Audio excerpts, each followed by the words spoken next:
heroes past shall never be in vain. To serve with heart and might, one nation bound in freedom, peace and unity. Hey, that's so. Oh, yeah.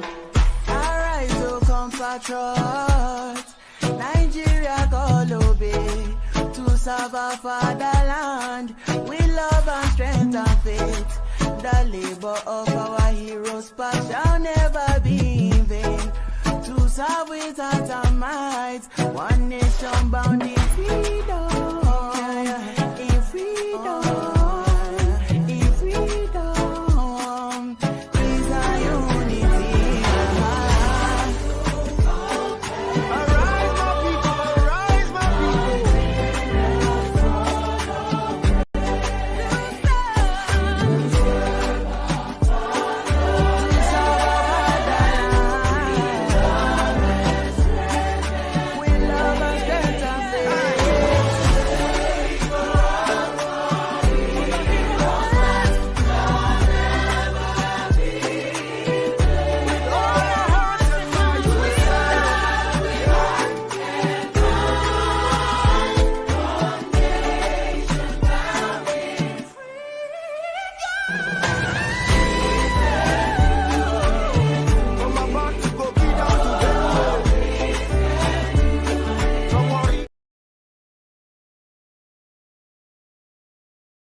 Hey, forefathers, we can't hear you.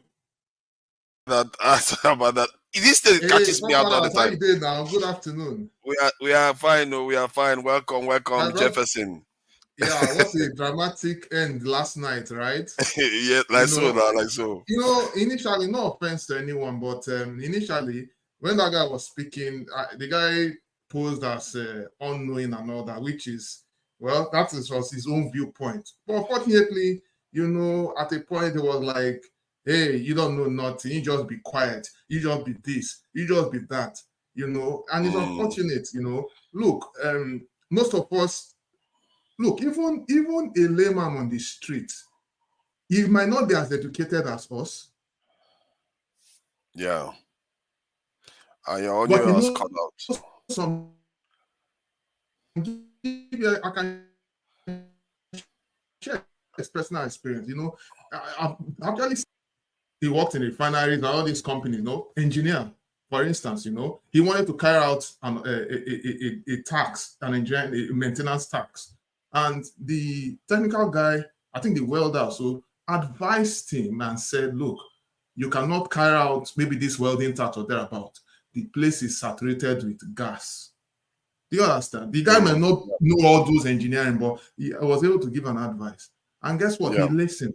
And when he listened, he saved the lives of many crew working there. If not, it could have been another disaster. You hear that one part of the refinery got blown up. You know, exactly. You see, that's the situation here. You see, we're all here, like my elder statesman John Abba said, we're all sharing experience. I cannot, for instance, go and say, hey, you don't know what you're saying, you keep quiet. That would be disrespectful. Yeah, yesterday it got a bit out of control. He can share his views, I can share my views, but you know, it was unfortunately that yesterday it was kind of excessive. And he was speaking with his American accent or whatever, make him look like, okay, I mean, he speaks like that, will be cajoled. Oh, come on, man. If you don't know something, you don't know something. He's okay. It's okay. No. I'm not here to bash anybody's view, but I'm just saying that we're all here to...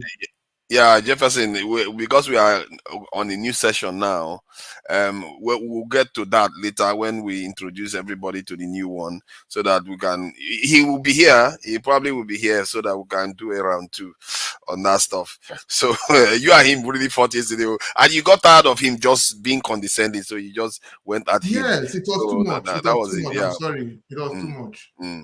Yeah, thank you. Jonaba, I thank you for joining us. You know, I welcome you. so that you can have this type of conversation. Yeah, because the reason why I asked the question about why are our men afraid of greatness is because you notice that when you want to talk about things that involve, you know, emerging in the world, they'll say, ah, we are not there yet too. You are talking as if you want to go and fight people, and all that kind of stuff. I like, but our people are in a bad state. You have to fight your way out of it. And I went on to go and research on, you know, other people, like I searched now how Mao Zedong responded when the Soviet Union and Americans were dissing, and I asked, did this man ever bother to talk about his people and whether their people need to emerge from? Yes, and he did.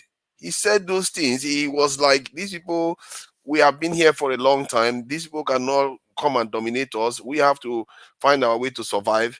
And that is what drove him. And he was very frustrated from what they said. That he was very frustrated that their people need to find their way in this world.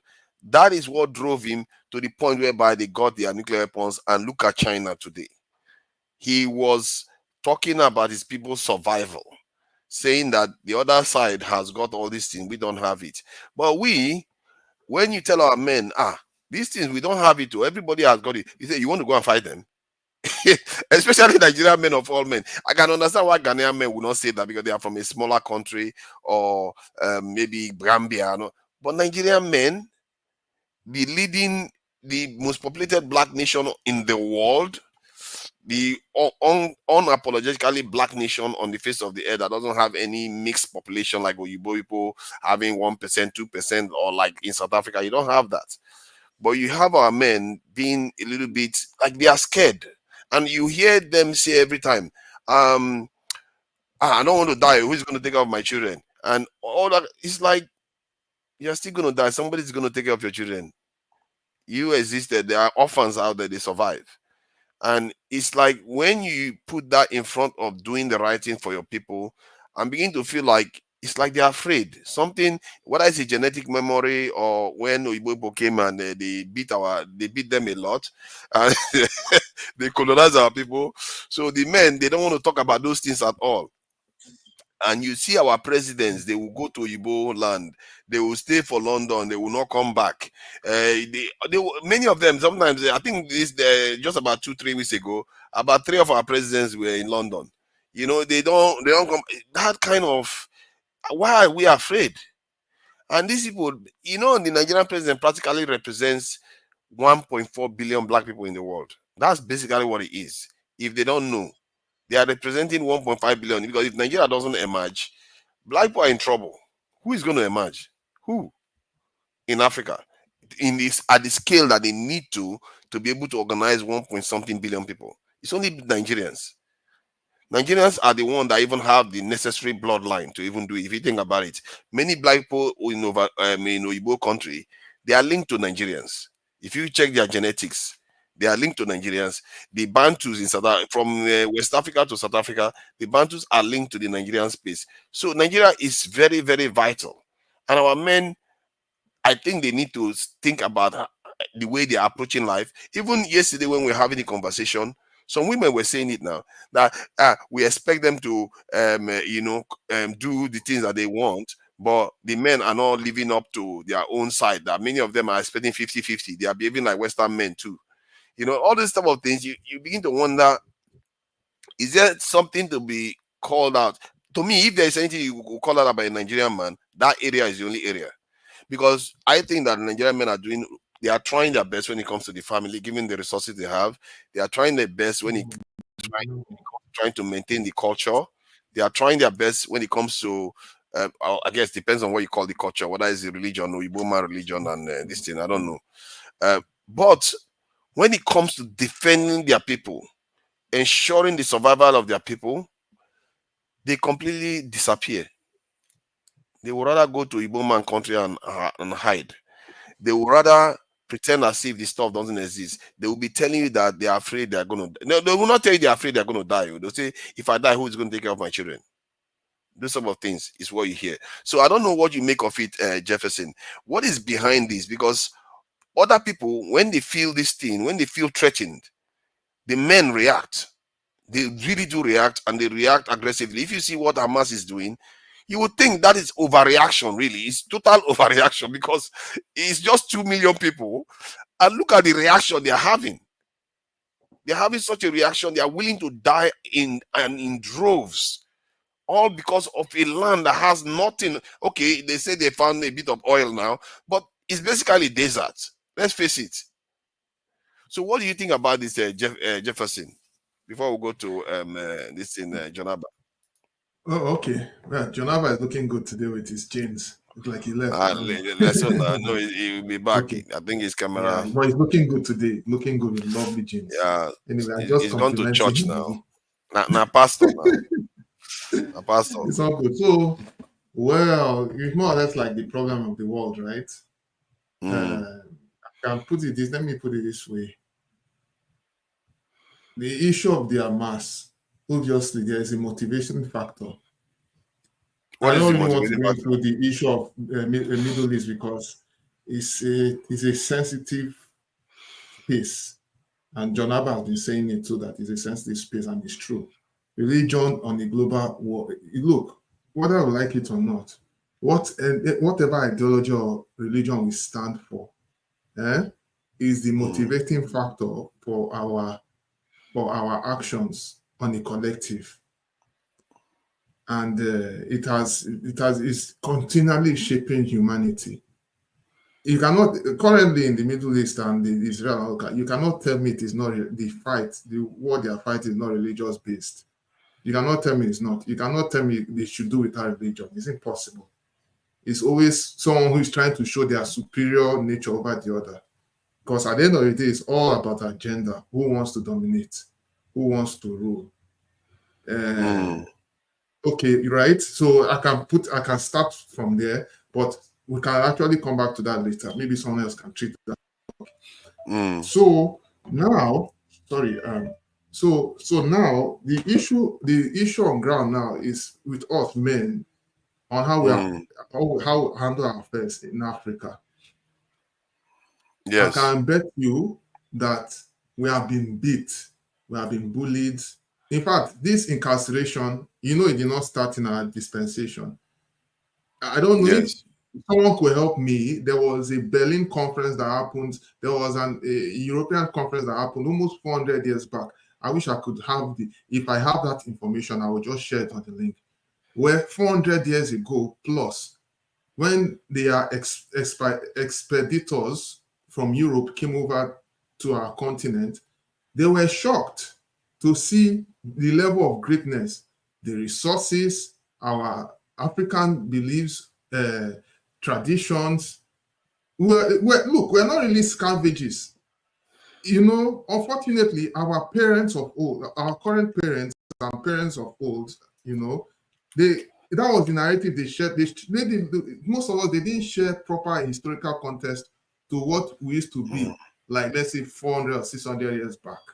And it's unfortunate to say that most of us are doing the investigation by ourselves, and then when we go back to ask our parents questions, they tend to answer it the best way they can. You understand? They tend to give us some answer they feel is convenient, and it's not helping us because it is actually degrading our psyche. I don't know if you understand what I'm trying to say. So at the time, if you look back, at the time, the Europeans had a master plan and they have been consistent. 400 years back, they have been consistent to conquer and conquest, and it has transcended from generations to generations. So now, how has that stopped us now? Why does that make us say, who is going to take care of my children? If I die, I don't want to die for nothing, or things like that. Or sometimes they will tell other people, if you try to fight for your people, you will just die for nothing. Why do we do those things? No, it's true because if you look very carefully, we have seen incidents upon incidents. Is it from the EndSARS, the aftermath of that, or is it this August what do you call it? This protest that happened last? After that, when they see people being punished or mistreated, by the law enforcement, they'll be like, "Oh, all hope is lost." and justice not being served. Do you understand? So all those things they contribute a lot to it, to keep on inducing more fear and more fear and more fear, and it's piling up like stakes of is it stakes when you're staking cake or staking That's card? interesting. Stacking, yeah. Stacking, yes. Do you understand? You Mm. stack 1, 2, 3, 4, 5, just like that. So Yeah. people are afraid. So I don't want to miss my line of talk. So I'm talking about so the Europeans have been consistent with their agenda. You see? Yeah. So now, and of course, in the conquest, we have adopted religion. Like I said, it's a sensitive topic. People have adopted religion. Some are Christians, Muslims, and all of that, which is fine. You know, everybody is allowed to their own views. However, doesn't mean we should not think for ourselves. That's where the problem now comes in. Because currently now, we are supposed to solve problems by ourselves. But we feel when we take our alliance and hold on to other people's views and let people suggest to us this is how our economy will be run, I think it's kind of idiotic. You have to use that. I'm sorry to use that word. For it, I'll give you a practical example. If in America now they will say, "Oh, there is a global recession," they know the indices, they know the numbers, they know what they have done to their own economy that will tell you that, oh, there is a recession. Yeah. You understand? They know the indices, they know all of that. Somewhere in Nigeria, we'll just watch the international news. They will say that, oh, America, there is a recession. Oh, we watch in Europe, Germany, and all these other countries. We'll say, oh, there's a recession there too. Automatically, we will just adopt it and say, oh, there's a recession in America and Europe, in Asia. That means there's also a recession in Africa. We'll just adopt it, hook, line, and sinker. And when they say there's a recession, we'll be like, okay, what indices are they using? And okay, are the people really hungry? Because they didn't say there is a recession, there is hunger. Hold on. Did you just say if there is a recession, the people have to be hungry? You know, Western recession, it doesn't necessarily mean they have to be hungry. They will still have money to eat. They will be fine. So it's just some people lose jobs. All those things do not play. Like I said, they have indices to check it. Like for instance, now in the Western one, when they bring out the news on something, it's not as if it's 100% accurate, but at least you can still trace. You can actually trace those indices to somewhere, even though they still manipulate things. But at least to some extent, you can trace it. Yeah, but our men will sit down. So you are saying that our men, we are in a culture where we reinforce our fear, because you said something about the this in NSAS protest, where people saw people got shot, that we just reinforce the fear, saying, oh, it's hopeless, and then it gets deeper and deeper. So, and it may be onto something there, because whenever they talk about those things, I have to spend a lot of time. Do you know how many people I've told? Like, one, stop calling other men masters. They are not your masters. Stop calling other men colonial masters, because your children are watching it and hearing you calling other people masters. You're telling them that you are slaves, and you still have that mentality. You are no longer that. Then you have this thing where they will say, all those NSAS people, they died, though. They died for nothing. But you forget that they accomplished something. Do you know how many people have died since that protest for nothing that we don't even know about? Do you know how many? But people don't do that. They highlight those aspects that is attached to making a positive change to negative things. Like you put it, at least from where I got it, was that reinforces the negative feeling of hopelessness, not wanting to do anything. And when you tell them you need to move forward, they'll say, you want to fight people?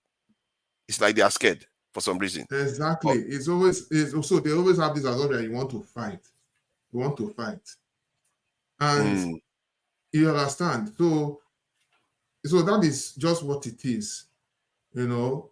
And I'll not lie to you. Right now, the consciousness of the average Nigerian is downtrodden. So what an average Nigerian thinks of now, let us look at it on collective. Most of them are thinking of what to eat. how to get how to get the next meal, how they can uplift themselves from poverty and have a future. In most cases, some people are even thinking of how to leave the country. And some people are thinking that if they leave the country, they'll never come back. That is most people's dream and ambition right now. Because they actually want Jefferson, thank you. I appreciate that. So that the others will contribute. Let me go to this thing, Jonaba. I really appreciate you for joining us. Some of the things Jefferson has said just now seems to be, I've seen some of those things already. I've spent a lot of time telling people not to be doing some of those things. So where do you stand on this? Do you think there's something about that is subliminal amongst our men? Because our men are quite macho. Let's face it. Black men, Nigerian men are macho men, and black men are macho. People like to see them as the man of man and all the rest. But in reality, are we fragile really at the core? Because we seem to be afraid of building anything for ourselves. So I don't know what you think about it. Good afternoon from this end. Forefathers Jefferson and Killer. You're looking great. Thank you, brother. I don't think they're afraid of death, that they cannot fight. But the most painful aspect of fighting or looking to break through to the greatness is a process. And that process, meaning you have to sacrifice and you have to be willing to die for what you believe. And if you consider that if you're going to die and those things you left behind, like your immediate family, then you are not ready, because there are many children in this world today that they came to this world and both parents are no more, and they become great in terms of achieve their success or their goal. But then it's not everybody that is meant to die for for the greater good of the nation. But then when you talk about the mass protest, uh, before the October 1st protest, there was another protest before then. And at that time, Bangladesh too they were protesting. 200 people were killed the first day they came out to protest. And the next day, almost the whole country flooded the street, and the prime minister escaped. Exactly. Took off and to seek asylum in India. What am I trying to say? I had this when these guests were on Dr. Rudolph's show, and Brother James make mention of a revolution. And the other guy, to me, articulated it well when he said there are different kind of revolution. If you turn out in masses during any kind of protest, that is the end of it. If we don't need to, people may die during that process, but we don't need to do a revolution of mass murder of you protesting against the government, then you take arm, because they especially take advantage of the number. They can outnumber any kind of military forces or anything in Nigeria. But the problem is not because you want to break through for getting somebody to that place.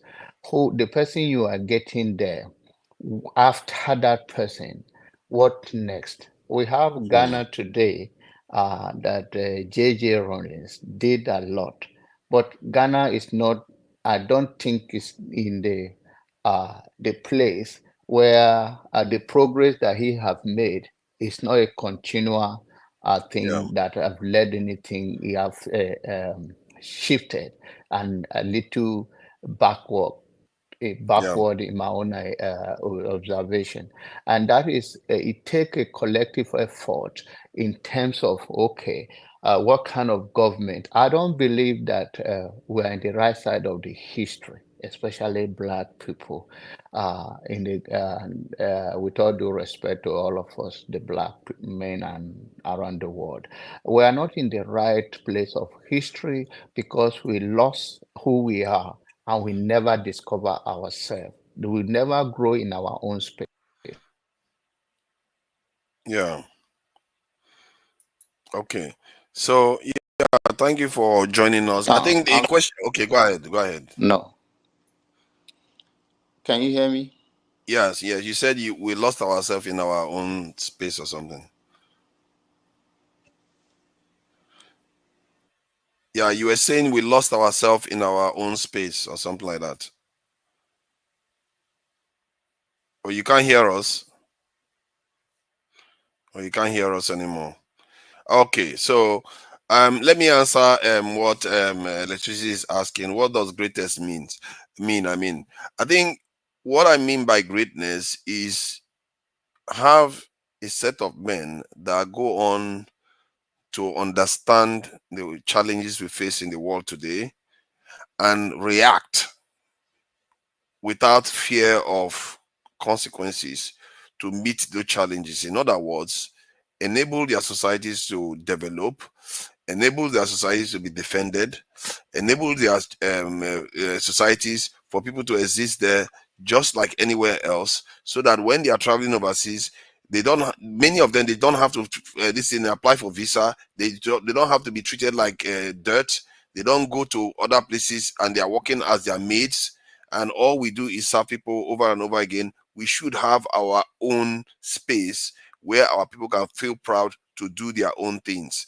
Our leaders can be, for once, stay at home to treat themselves instead of running to foreign lands. In other words, do the great things the great people have done for the other groups of people to emerge and do what they've done for themselves. Mao Zedong was great, and the Chinese men were great that supported him to do what he did. And look at China today. Look at China today. Look at India today. When I was saying something about India today, some people were like about saying something derogative about India. I said, whatever you like to say, you don't know how many Indians are paid with their lives. They used to live from what they call ship to mouth. When the ship brings the food in, they take it from there and they eat. They had to ration food in India. Today, I just saw a news that said they released another nuclear submarine into the sea. They just have it. They have it all, and they are emerging. They have the confidence. They are 1.744 billion people. They have the confidence in this world. Men did those things. But we can't even build a tunnel. We can't even build a tunnel. It's really disturbing. We barely can build a bridge that can stand the test of time. Often we need outside help to come and assist us in doing it. Everything we do, we need help from people. Anything we want to buy, we need money from them. We borrow. We keep borrowing money to buy things that we should be able to make. But that is the greatness I'm talking about. And our men, generally, the people that do these things in society is the men that reshape societies. That's why all nations are founded by men. All the men set the pace in most things. And this is why I don't want to point fingers at the women. The men are the ones that haven't acted when they needed to act to get ourselves out of this mess. Maybe my presence here in the UK is partly to do with it too, because I was brainwashed when I was in Nigeria. I saw the West, that they have everything there. We don't have anything. So we are asked to come here too. Like everybody wants to jackpot overseas. Who created the place we are jackpotting to? Is men that did that. Why are we not those men? That's what I mean by that greatness. So thank you for joining us, Sikao. I don't know, Jonaba, have you completed? You can finish, Yes, I'm sorry. What you were saying. Yes, I'm sorry. You can't hear us, Jonaba. I can hear you now. Can you hear me? Yeah, loud and clear. All right. Yeah, I'm sorry. I was using my phone, so there was an incoming call and knocked me out. That is that we the African, we have to grow in our own space. The ancient challenge that came before our people and they fought for it was that black people, we are a generous, welcome Now your guest. phone, I don't Can know you whether hear you me? went and got an Obama phone. I don't know what's going on. You Uh, can hear me? uh, Is uh, there? Can you hear me now? yes, yes. Okay. Did you get an Obama phone or Um, what is what is going on with yeah. your signal Oh, today? oh, is it better? Yeah, yeah, it's fine now. Okay. So we have to pay the price for ourselves. Generally, black people were a very welcoming people, and they took advantage of us. And since then, we have not recovered from Ah, it's that. shaking again. It's not there anymore. It's shaking. Yeah, it is season. Then it comes back. Now you are back again. Okay. So what I'm saying is that we, as a black people, we are generally a generous and well welcoming of others. And when I mean others, the way we welcome the white people, but they have intent, and their intent was to sow the seed that they have sown that we have not recovered from it, whether it's the Islamic from the north or the religion, the Christianity from the east or west part of our country and so many other African countries that have make us look up to them instead of looking inward and see what we can do on our own. And since then, they said they sell themselves and we embrace it ignorantly. And since then, we have been struggling and struggling. And what closes the door to the greatness is not that individuals are not great, it's a collective effort that we cannot make it Hmm. together. Don Antonio. I think I know this guy. Oh God, this guy. Okay, you are back again. You keep ceasing and coming back. We wanted to hear everything you Okay, are then saying. go ahead. When I get Mm. myself straight, then I'll call back. I'll call All again. right. All right. Nice one. Nice one. Yeah, Sekao Keller, thank you for joining us today. So what do you think about this thing? You've heard what I said about what I meant by the greatness. Yes, peace and blessing and greetings. I hope you can hear me. Loud and clear. Okay. So, first of all, I would like to define my understanding of greatness when it comes to politics and nation building. From my understanding, because the topic was very interesting when I saw it, and I say I will come on. When we talk of greatness in this context, for me, is the ability to produce and control the material and immaterial condition for survival of a people. Any people that cannot Sikao, just hold on, produce. hold on, just hold on. Let me just mute you for a second. Yeah, I think Tracy Jacobin, man, you are a genius. I think that season of audio, it appears to be coming from my end. It wasn't from John Abbas' end, so it's my this in issue. So yeah, go ahead. I will try to fix it on my end. So John Abba, if you are listening, come in. It's not your device. It's my device. Yeah, go ahead, Shikao. Yes. So once you are unable to produce and control the material and immaterial condition for your survivor, you are not great. Any people who are able to produce the material and immaterial condition of their survival, they are great people. And that's why when you look back in pre-colonial Africa, we can say our ancestors were greater than us. Because when you go back to those kingdoms, they produced everything they ate in that kingdom, they produced it. The language of their education was their own language. Their concept, their worldview, their spirituality, their morality, the concept of what is bad and good came out of their culture. That's what you call dignity. Those were people that had some level of dignity. Now, the African today that you have, and you are asking why he's afraid of greatness, this is an African who have a thought by proxy. He's suffering from thought by proxy. This is what Jefferson was describing. When the white man feel cold, there's Africans say he feel cold. When the white man said beauty is defined this way, that African said beauty is defined that way. So he doesn't have his own original thought. And no slave can be greater than his master.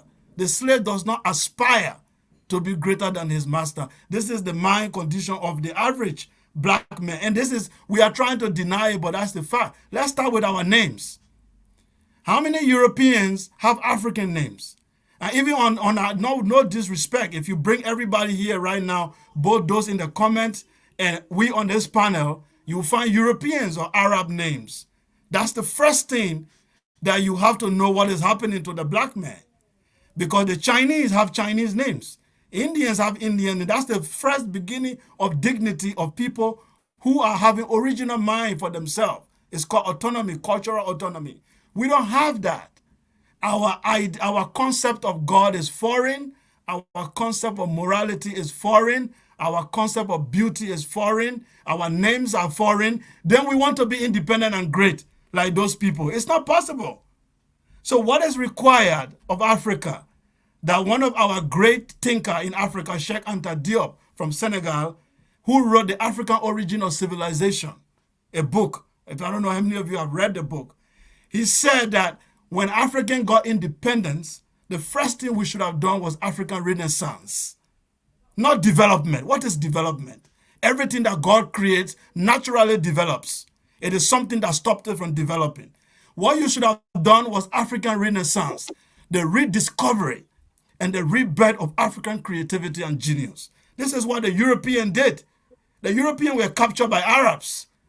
In the 6th, 7th century, Spain was an Islamic country. Portugal was captured. The whole of half of Europe became Islam. But when the Europeans drove out the Arabs, they had what they call the European Renaissance. It started with the philosophy of enlightenment, where they put all foreign philosophy out and they developed Greeks and Roman philosophy. That's what led to modern Europe. We did not do that. We want to continue in the shadow of other people and thinking that we will be great by being in the shadow of other people. No domestic animal will be able to challenge the animal in the wild because you have been domesticated. You do not aspire greater than your master. So a Tinubu does not see himself equal to Joe Biden. He does not aspire to be greater than Joe Biden because his condition and his mind had told him that he's supposed to imitate Biden. I'll stop there for now.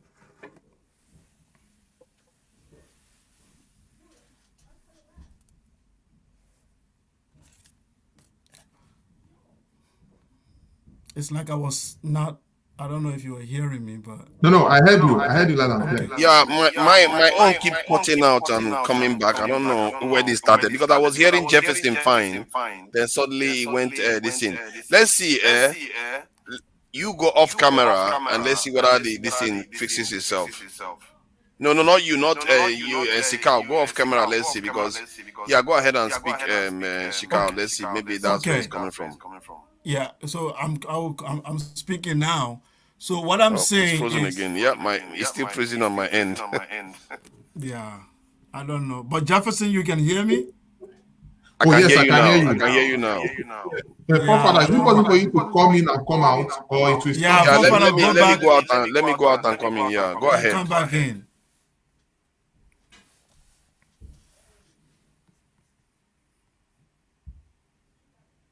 Right. Okay, you can hear me now, right? Okay, so maybe when it comes because everything looked normal to me. I can hear Jefferson. I can see your movement. So I don't know what happened. Yeah. So basically, you are right about that. You know, it's going to take a long while to resolve our identity. You know, some identities are actually adopted as well. Yes, because we overlook what has happened to us for 500 years. There's nothing wrong with one culture borrowing from another people. We can borrow from Europeans, we can borrow from Chinese, but what happened to us was not the concept of borrowing. It was we were captured and an idea was imposed on us. A culture of another people was imposed on us in a very difficult condition. In 500 years, we went through that.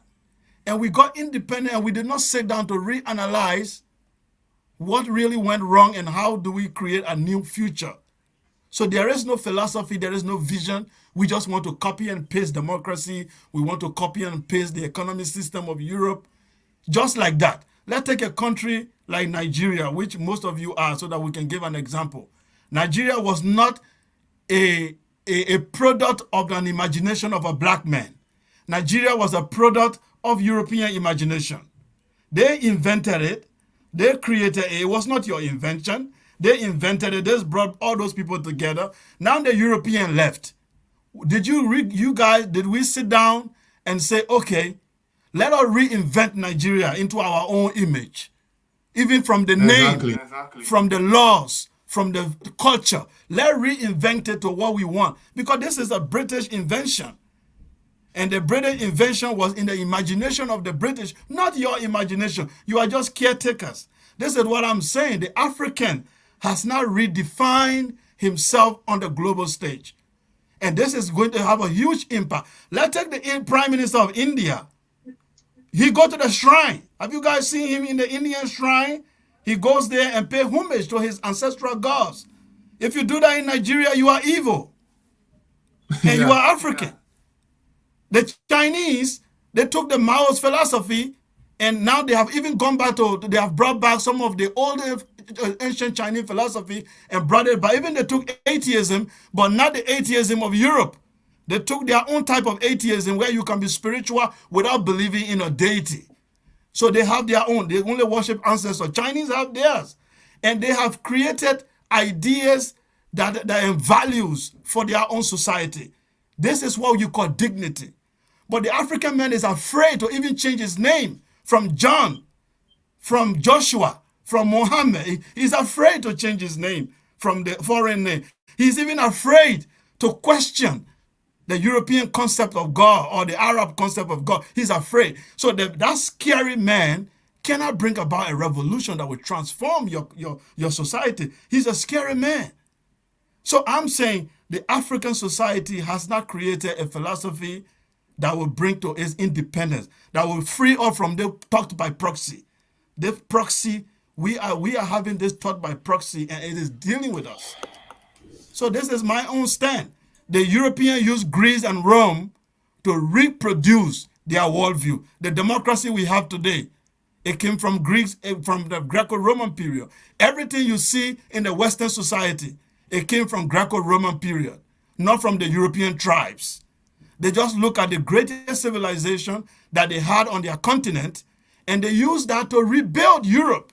What did we do? We have ancient Egypt, we got ancient Sudan, the Kushite Empire, we got Benin. Have we sat down to learn from these empires and produce something, to reimagine something for our children? We just want to follow people. And by following them, we want to be great. Not, you cannot be greater than your master. That's my position. Thank you. Thank you. I appreciate it. Yeah. Jonaba, welcome back. It wasn't your fault. I think Echo is Your coming voice from is echoing. Yeah, it's echoing. someone who has both the YouTube Yeah, and the stream yeah. yards open at the same time. Yeah, it was Sikao. Jonaba, yeah, it turns out that it Okay. wasn't you. My apologies. It was my end. I had a bit of technical issues. But I think it's been Okay. sorted out now. So yeah, Jonaba, finish your thoughts on this. And Sikao, I really appreciate your take on this, because I feel practically the same way too, that there's something off about the way we approach our issues. Thank you, Jonaba. Please go ahead. Okay, thank you. And I see electricity. So, electricity, good afternoon from this end. Um, it's like I was saying, we have never grown in our own space with the introduction of so many things, religion and our resources. We have never been in control of it.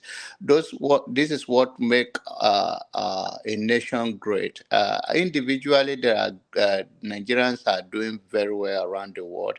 The only place Nigerian is not flourishing is our homeland, Nigeria. So a greatness can be unlocked, and I don't think you can go that far without risking so many things, including your life, to break through those hurdles. But then, when we come to a collective way of how how do we regain ourselves? Until we get control of our resources, of our mind, of our culture, of who we are as a people. But sometimes people misunderstood that, oh, what do you mean? And this is not something I can just have these few minutes here to summarize what I have been through to this level. Even sometimes when I come on this platform, I just want to contribute in the surface because, of course, deep things cannot be shared so much here because of the way we are wired. It's okay to have a different opinion, and different opinions are welcome. But you should remember, the slavery, they sold the best of us by those who question the authority in the past. The kings of all the place in ancient time, when a guy grow up in the city and is trying to show a sign of science, they say he's lazy. He don't want to go to farm. He don't want to work. So in that, they find that child as a rebellion child or in a society. That is how some of these slavery get into the system, and we're still struggling with it. That even when in the modern way, when someone risks their life, we never show great, we never support them because we have a different idea, even when we disagree with them. Even when some of the part they take, we could not take it. Doesn't mean that we are weak. We, just like I told you earlier, not everybody is called to die for that cause of greatness in terms to open door for others. But then, what do you get back when, after all, you will not be remembered for what you have sacrificed for? And the worst fight in this life is when those that you are fighting for are fighting you. On the platform earlier, you see that guy was attacked by he was talking in general about Ghana, but they are trying to drag him into a political talk between two parties. When we are talking about Africa in general, and somebody with a narrow mind will want to make it a political issue where we are all in this together. And it takes so much for people like you and everybody here when they speak. It doesn't matter how the level of your understanding of issues, because there are many issues that people are more advanced than others. But then we need to support each other and look into this. And the history tells us clearly. One thing I will tell you before I end this thing. They told us that the Egyptian you see today, you will see them no more. That's not true. It's not a physical thing. They now term it that the Egyptians is the enemy. It's a spiritual, go dig into it. I'm just to tell you the way they come from. I met a guy, is from is Christopher. He's from Delta State. May his soul rest in peace. He forever changed me. When I met him in New York many years ago, the guy came here as a scholar, a very deep guy. And we met in Deeper Life Conference, something that was going on then. And the scripture become more different to me, even though I went on to start Archbishop Emmanuel Powerson over the years in New York before I moved and all of that. We have a big problem that we surface here, and until we try to look at it from the practical and reality aspect of it, so that nobody drag you into all those things. What you can see with your naked eye, you better believe it. There's a good woman of Angela Maya. If people tell you who they are, believe them. Thank you. Thank you, welcome. Thank you for jumping in electricity. That question is a good question that you asked, because I never really made it clear what the greatness means. So now that I've tried to explain what greatness means, so what do you make of it? Why do you think our men seem to be afraid? Because at the core of it, it seems to be that to me. They are afraid of death. They are afraid of, they don't want to do what is necessary. Why? Yeah, I don't know if I 100% agree with that. That black man afraid of greatness. That's generalization. Because we have people like Nelson Mandela, Martin Luther. We have many black great men over times who have attained greatness. And the phrase greatness is not absolute, it's relative as well too. So I don't agree that black men are afraid of greatness. So history will tell us that black men are not afraid of greatness. Uh, but my point of argument will be to Sokel.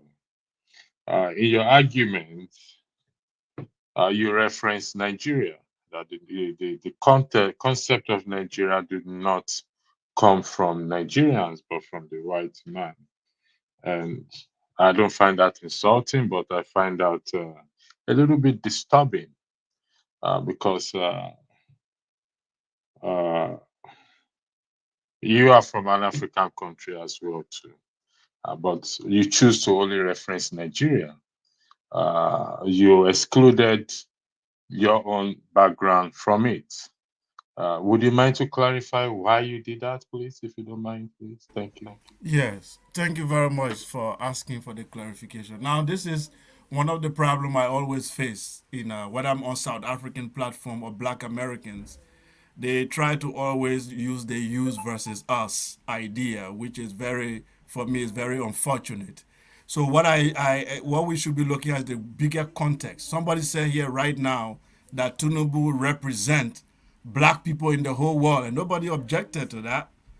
I didn't hear that. I'm coming. I'm going to finish. I'll finish because that's when it was great. That was okay because now Tinubu represent billions of black people around the world. Despite we come from different countries.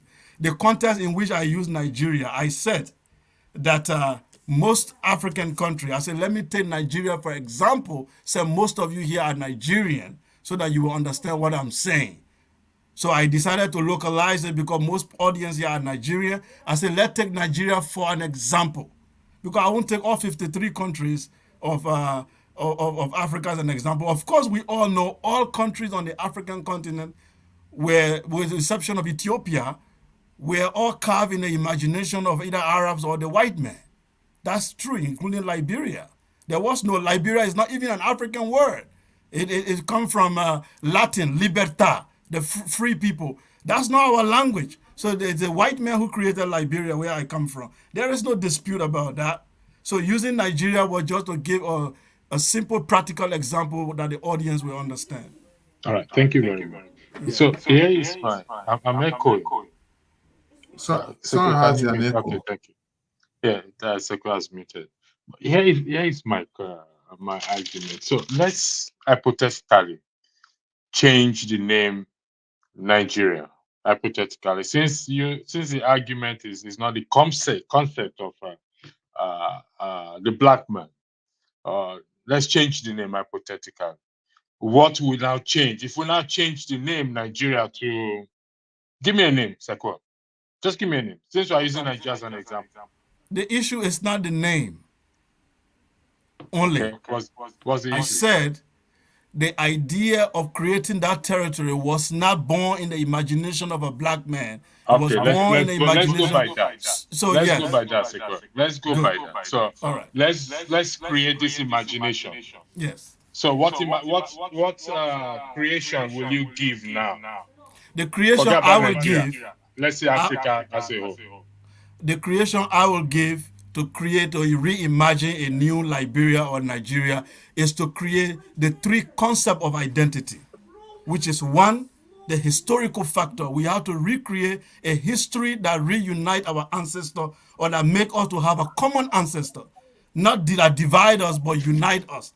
I have to go back 3,000 or 6,000 years to see where we were united as a black people, to create that historical solidarity.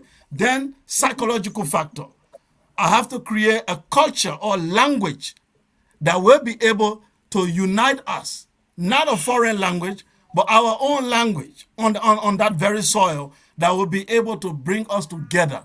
And I have to create a psychological factor, which is the last one. Create a philosophy that make us to see each other as one, that make us to see ourselves as citizens, not as subjects of different tribes, but as citizens that earn their right to be in a country. That has to come from our imagination, and we all have to agree to it before we can come together as a nation. Fofana, you are the moderator. Do you want us to Yeah. continue like this? Because I'm Yeah, about to no, it's okay. I wanted to add to. You are echoing, Fofana. So Yeah, I don't it's know whether. Shikao. When you finish talking, your this thing, you may want. Let me see if I can do something about it. Just hold No, on. I think what Shekau needs to do is that he needs to off either off the YouTube channel. I think there are two. I'm still on YouTube. I removed the YouTube. If you move Yeah, I the think I've YouTube, corrected it now. Hold on. I think I may have corrected it now. Hold on. Let's see if it's still echoing. On mute now. Let's see. Shikao, on mute. Okay, sir. Can you hear me? Yeah, I can hear you just fine. The echo is gone. Yeah, Okay. I think your echo cancellation was still active. That is not active. I mean, so yeah, regarding the issue of whether Mandela was great and stuff like that, I think there's some truth there. They accomplished some great things, but they are not transformative things that is sustainable. That is the difference. Like if you look at what Mao Zedong, Lin Kuan Yew, the Japanese, even the so-called King Jong-un has managed to accomplish something that is sustainable that nobody can take away from them. America cannot go there and bully them. Nobody can tell them what to do. And the reason why this is important is because as an entire race of 1.4 billion people, none of us have even achieved a level any of those nations have achieved. That's to the point whereby nobody can bully them. That is what I'm talking about. All our greatness, that's as far as he has amounted to. That something that what's his name, King Jong-un has been able to accomplish. None of them have reached that level. That is why they can bully us, and our leaders are ending up in their countries. When they are sick, they go overseas. They don't stay in their country. Look at Cameroonian leader. I can't even start counting. 40-something black African countries, they are behaving almost the same way. That is why the question, that's what begs that question. So I hope you understand where I'm coming from. I'm not saying those people didn't do great things, but somewhere along the line, we've lost track of, like, there's something that is missing. Why are we where we are? You know, there are countries out there that have not been to war for 200 years. And they are so paranoid. They like Switzerland, they have bunkers for all their citizens. They protect their people. These are men doing these things. That's what I'm talking about here. Forefathers, can I come in, please? Yes, please go ahead. All right.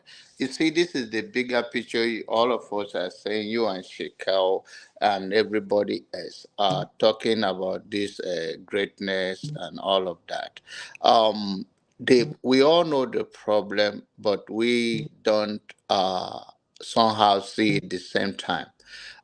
The great country around the world, they all have become great because of our resources. Most all of this country. Even till today, human resources is depending on us from the service we provide, from what we contribute in every country.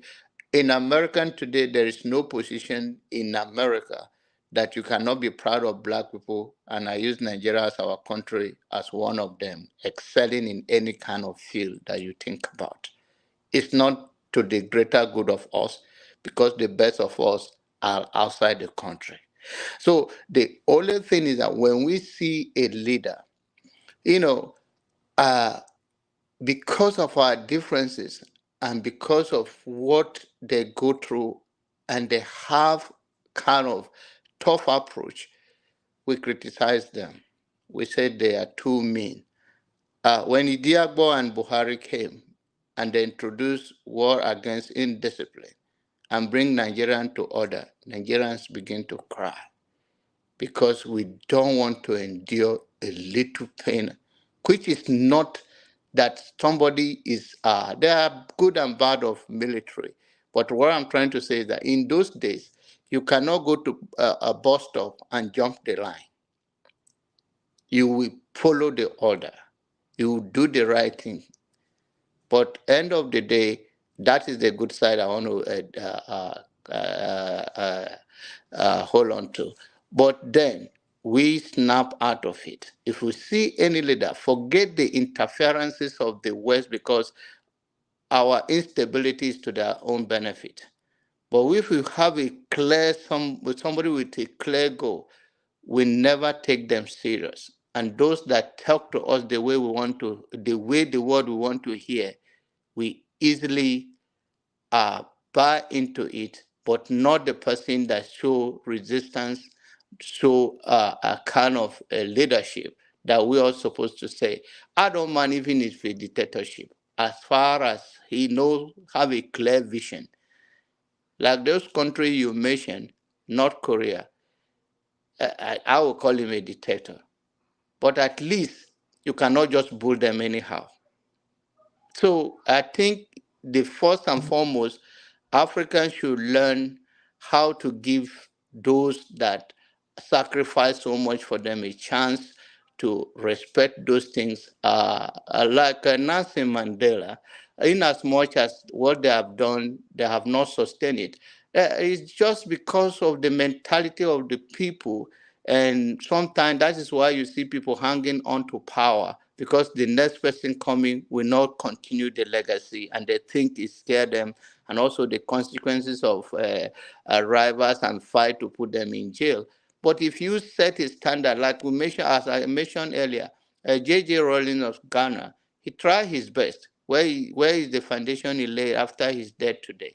I think Ghana has gone back to almost, they have a sleeping president too for over the years. If breeze blow him, he will slip off in the jet and the road and all of that.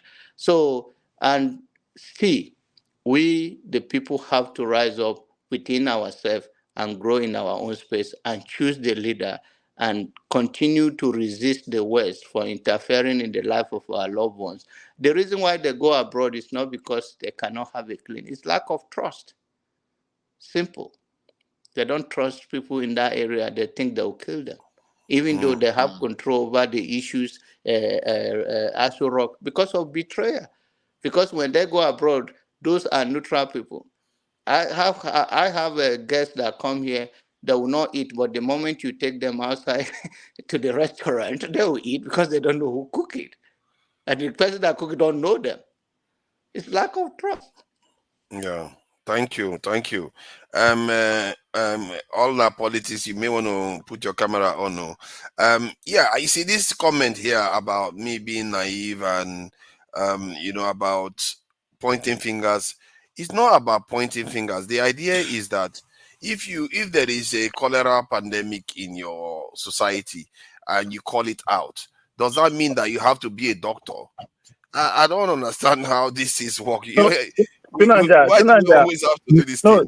Tunaja, no, this is it. This is another way you are coming through to people, right?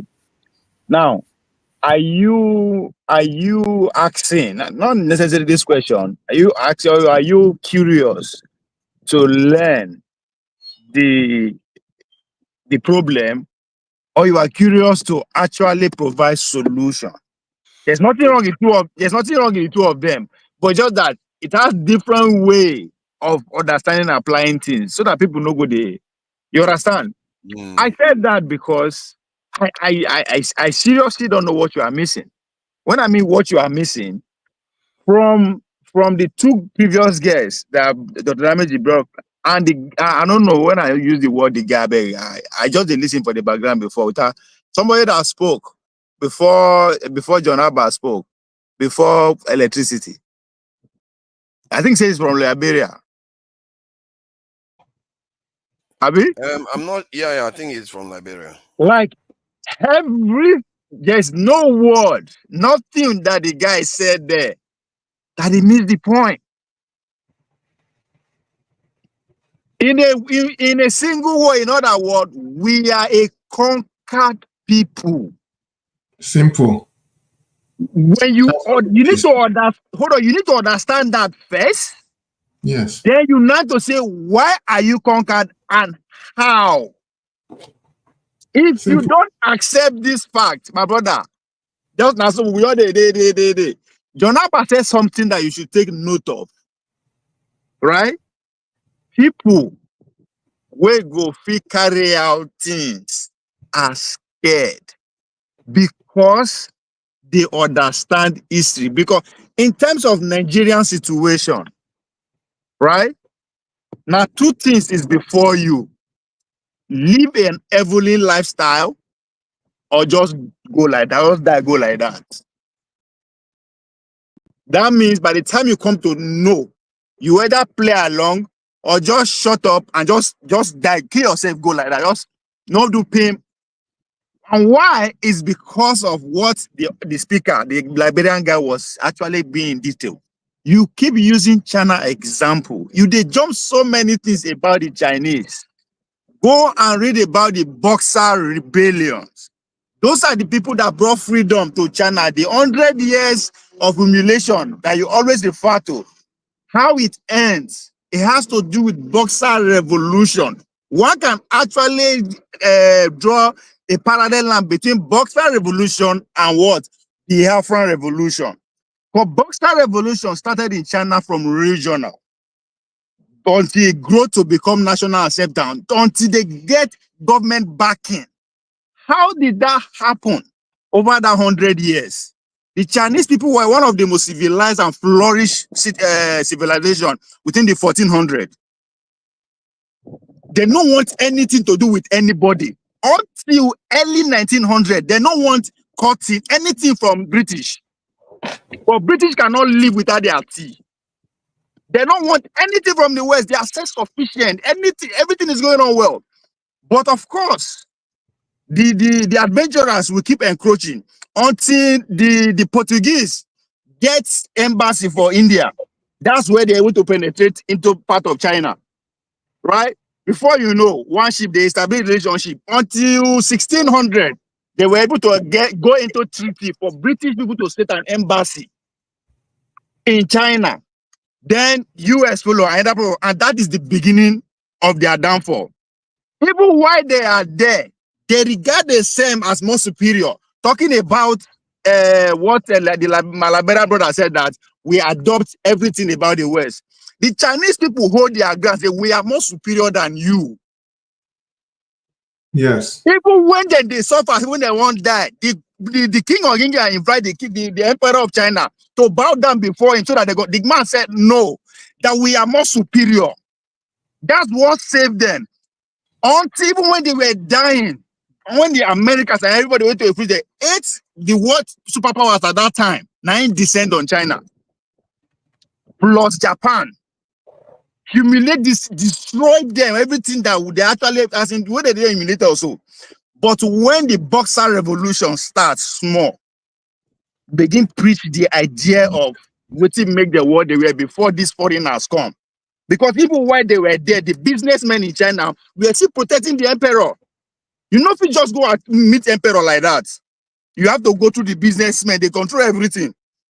So those people were actually supporting those revolutionaries on ground because themselves, they don't like what is happening. By the time the West get the better of them, they change everything in terms of businesses and everything that they do with them. The opium, because that's another way they were able to penetrate China. They call the smuggling opium in from India. The first opium war, the second opium war, that's how they were to destroy the China society.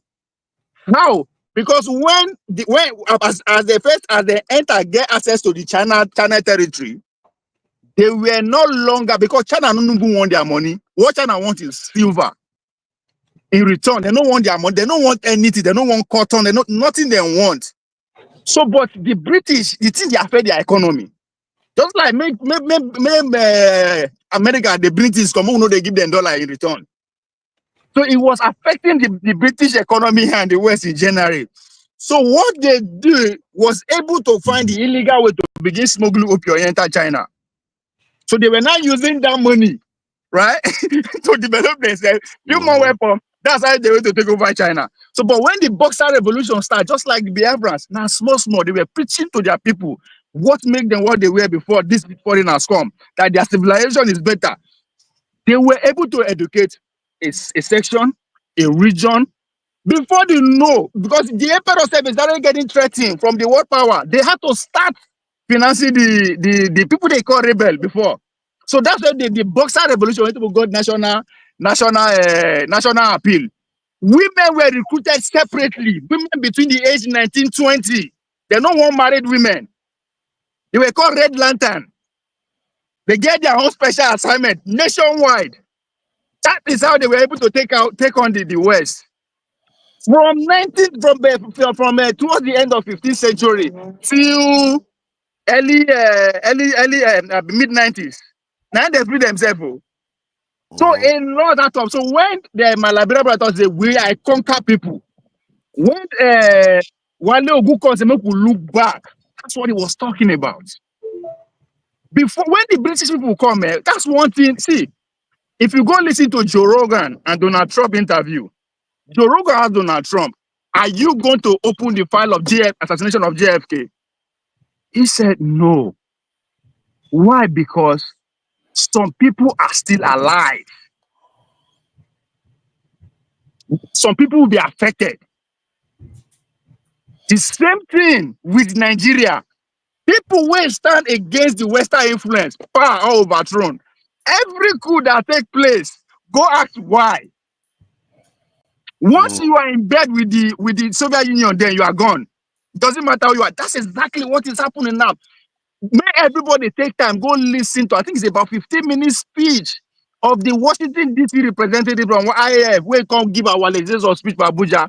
Wait 10 and say we go suffer for the next 10 years. All of them begin to do. Just go listen to that man where people himself they shiver in they talk. So our problem now to Nigeria to actually understand, bring you to understand what all this is about. Just look around all our elite, those that we know where they look for power now. How many of them are you giving us time? Are you giving us time to Nigeria? Or I mean, electricity, I'm rounding up. I'm rounding up because there are two sections. The Chinese Revolution that brought the. Let me round up with this. I beg. I know from the Boxer Revolution. I know I take your time. Let me round up with this. Ask yourself to Nigeria, how many of our leaders today be nationalists? True nationalists, the sense of nationalists. How many of them? No, at least that's the problem. They are not openly coming out strongly about it. Now, that's the fear you are talking about. Exactly. Anyone that think about his people all over the world, it's not just Nigeria. That's what the Liberia guy is trying to say. All over the world, once you put your people first, that means you want to stab other people outside. You are gone. It doesn't matter what it's going to take. Coup, military, democracy, whatever, they go do them. So, our leaders understand this. I mean, is that a way to go? No. So we now need another people that will be educated to say, come, this is what is going to cost us. Biafran War, it was a lesson to say, come, if we now do anyhow again for this region, 1.2 million, 3 million people there now, small thing. So one need to ask ourselves, how many Nigerians are we ready to sacrifice before we take on these people? Because if you take that much, I am not saying it's impossible, but if you take that much, 10 million, 50 million, whatever million, that's what it's going to take to actually on our politics. You see, when that one happened was because there was no much media awareness. You see, don't forget too that the internet was not widespread. My brother, as me and you there, so as me and you there, they bomb Gaza. Then they bomb Gaza as me and you there, so you know how many Gaza they bomb every day? What is the media? Who get the media? As we they talk to them, they bomb Gaza, they don't finish with Ukraine. What are you talking about? These people don't care. You know what I mean in terms of you know, I'm talking of course, we are not saying war will not kill people. Of course, when there's war, there will always be casualties. But we're talking of before and after any major wars. Because assuming there was much information at the time, many people have known what to prepare for. No. I think the big question is that we should ask ourselves, can we feed ourselves? Because now hunger they take people. The Biafran one now hunger take million, will be gone. Can we feed ourselves by the time they start to sanction us? If they sanction us for 10 years, can we feed ourselves? That's what now we think the Chinese people be that. The Chinese people were able I to think we can revolutionize feed agriculture. ourselves now. We can You feed think so? ourselves the sanctions. Yeah, Okay. we have the landmass. We are quite gifted. We are not like Israel, where the land is quite barren. You have to do desalination to get water. We have So why water. are We we have not it feeding all ourselves? Why are we not feeding ourselves now? because we had, like you said, conquered and this they stood our people down. Agree. They literally stand our people down. That's it. We just hands up and tell them to feed us. That's basically what happened. And so electricity, I don't know whether you have anything to add to what you've heard so far. Yes, please. I just want to make my final submission. Permit me to highlight this thing for you, please. Go ahead. With your permission. We need to put our collective interest before our individual interest. That is our problem. It doesn't matter what grammar or history we are talking here, which I acknowledge. But you see, this is our major problem here. We are selfish, self-centered human beings. And this attitude of selfishness is also has been displayed in several platforms. Then imagine the bigger picture of Nigeria. This is our problem. Not because we feel conquered or we feel, yes, this is our history. Are we going to dwell on that forever? Are we going to dwell on the... Let me finish, please. Sorry. It's not that we, Don't do that. I didn't say we Don't do feel. that. I said we Don't do don't that. know. Hold on. Don't do that, No, please, Ovie. now. Hold on. No, don't do it. I Don't tried to misquote interject you. me. Don't misquote me now. Let me I am correct not you. I'm misquoting misquoting you. I am You just acknowledging did. history. You just did. No, You just listen, did. I acknowledge history. Don't let when he Ovie. finishes, you can confirm. Okay. Go ahead. Talk. You know more better. Go. You No, have the I history. Go didn't say ahead. I know better. I did am not say. I interested did not. again. I said we Please don't go know. ahead. I did not Listen. misquote you. You are not, Yes. you should Yes. allow me And to finish first. then You go can ahead and rebut. finish. Go I'm ahead not and finish. interested anymore again. Go ahead. Thank you. Yes. Good. Let me say it. I did not say it's without feeling. We don't know we are conquered. It's not about we are feeling or we're not feeling. It's not about feeling. You don't know until you know before you can do something about it. That's what I said. I don't care about feelings. About this knowing, saying. So you can't come here and say we don't know. You that knows, then Nobody is talking to you. Why are you taking it personal? It's not about you. Nobody will come here because of you. Nobody cares about you. It's not about you. Who's talking about you? Talking to the people. Who are the people? Am I not part of the people? I don't care about you. I said I don't care about you. I don't care what happened to you. I don't care. Goodness. No. It's never about you. You say collectiveness, so it's not about you. It's not about me. When you are using an example, know what it means. What does collectively mean? You are making it about you. Who cares about you? Yeah. You know. That are a cup of tea be that. I don't care if you know, you don't know. Take it easy. No. Some things have to be said. Yeah, I don't think he is denying that. I just think that he's coming from misquote something. I'm trying to tell you this is what I said. You thought they try to stop you. No, I say you misquote me. Anybody can do that. See, Ovie. You will have your time to report. When I wanted to interject you said you did interject when I was speaking. That's what's getting me angry. You interjected. You said how many times person go talk. You interjected. That's what's getting me angry. This is me getting angry for what you said when I was speaking. You interjected. All right. Just because I did not say anything, that doesn't mean I did not take it to heart. Ovie, my apologies. Maybe you shouldn't take it to heart. See, no, the thing I did is, because he interjected first. Let me just say something, please. I think you can. If you look at the electricity's approach to things, personally, I sympathize with that approach a lot more because he tends to be action oriented. That is his approach. If you look at what he said again, I've said this. I want to leave. Ovie, when I brother, go. You can go. Nobody be your Peking. Nobody cares about you or you feel what you think. Nobody cares. I don't care. Go if you want to go. That's on your own. Not why you telling me you are going. Why are you telling me that you are going? Go now. Wait to concern me and you. Why are you telling me? Let's comport ourselves, please. Let's comport ourselves. So electricity is action oriented. That's why whenever he says something, he sees a problem, he's like, yeah, you can talk about all this history, but this is what needs to be done. And I can sympathize with that because I always say that about people. You complain about this, but you need to make sure your borders are protected.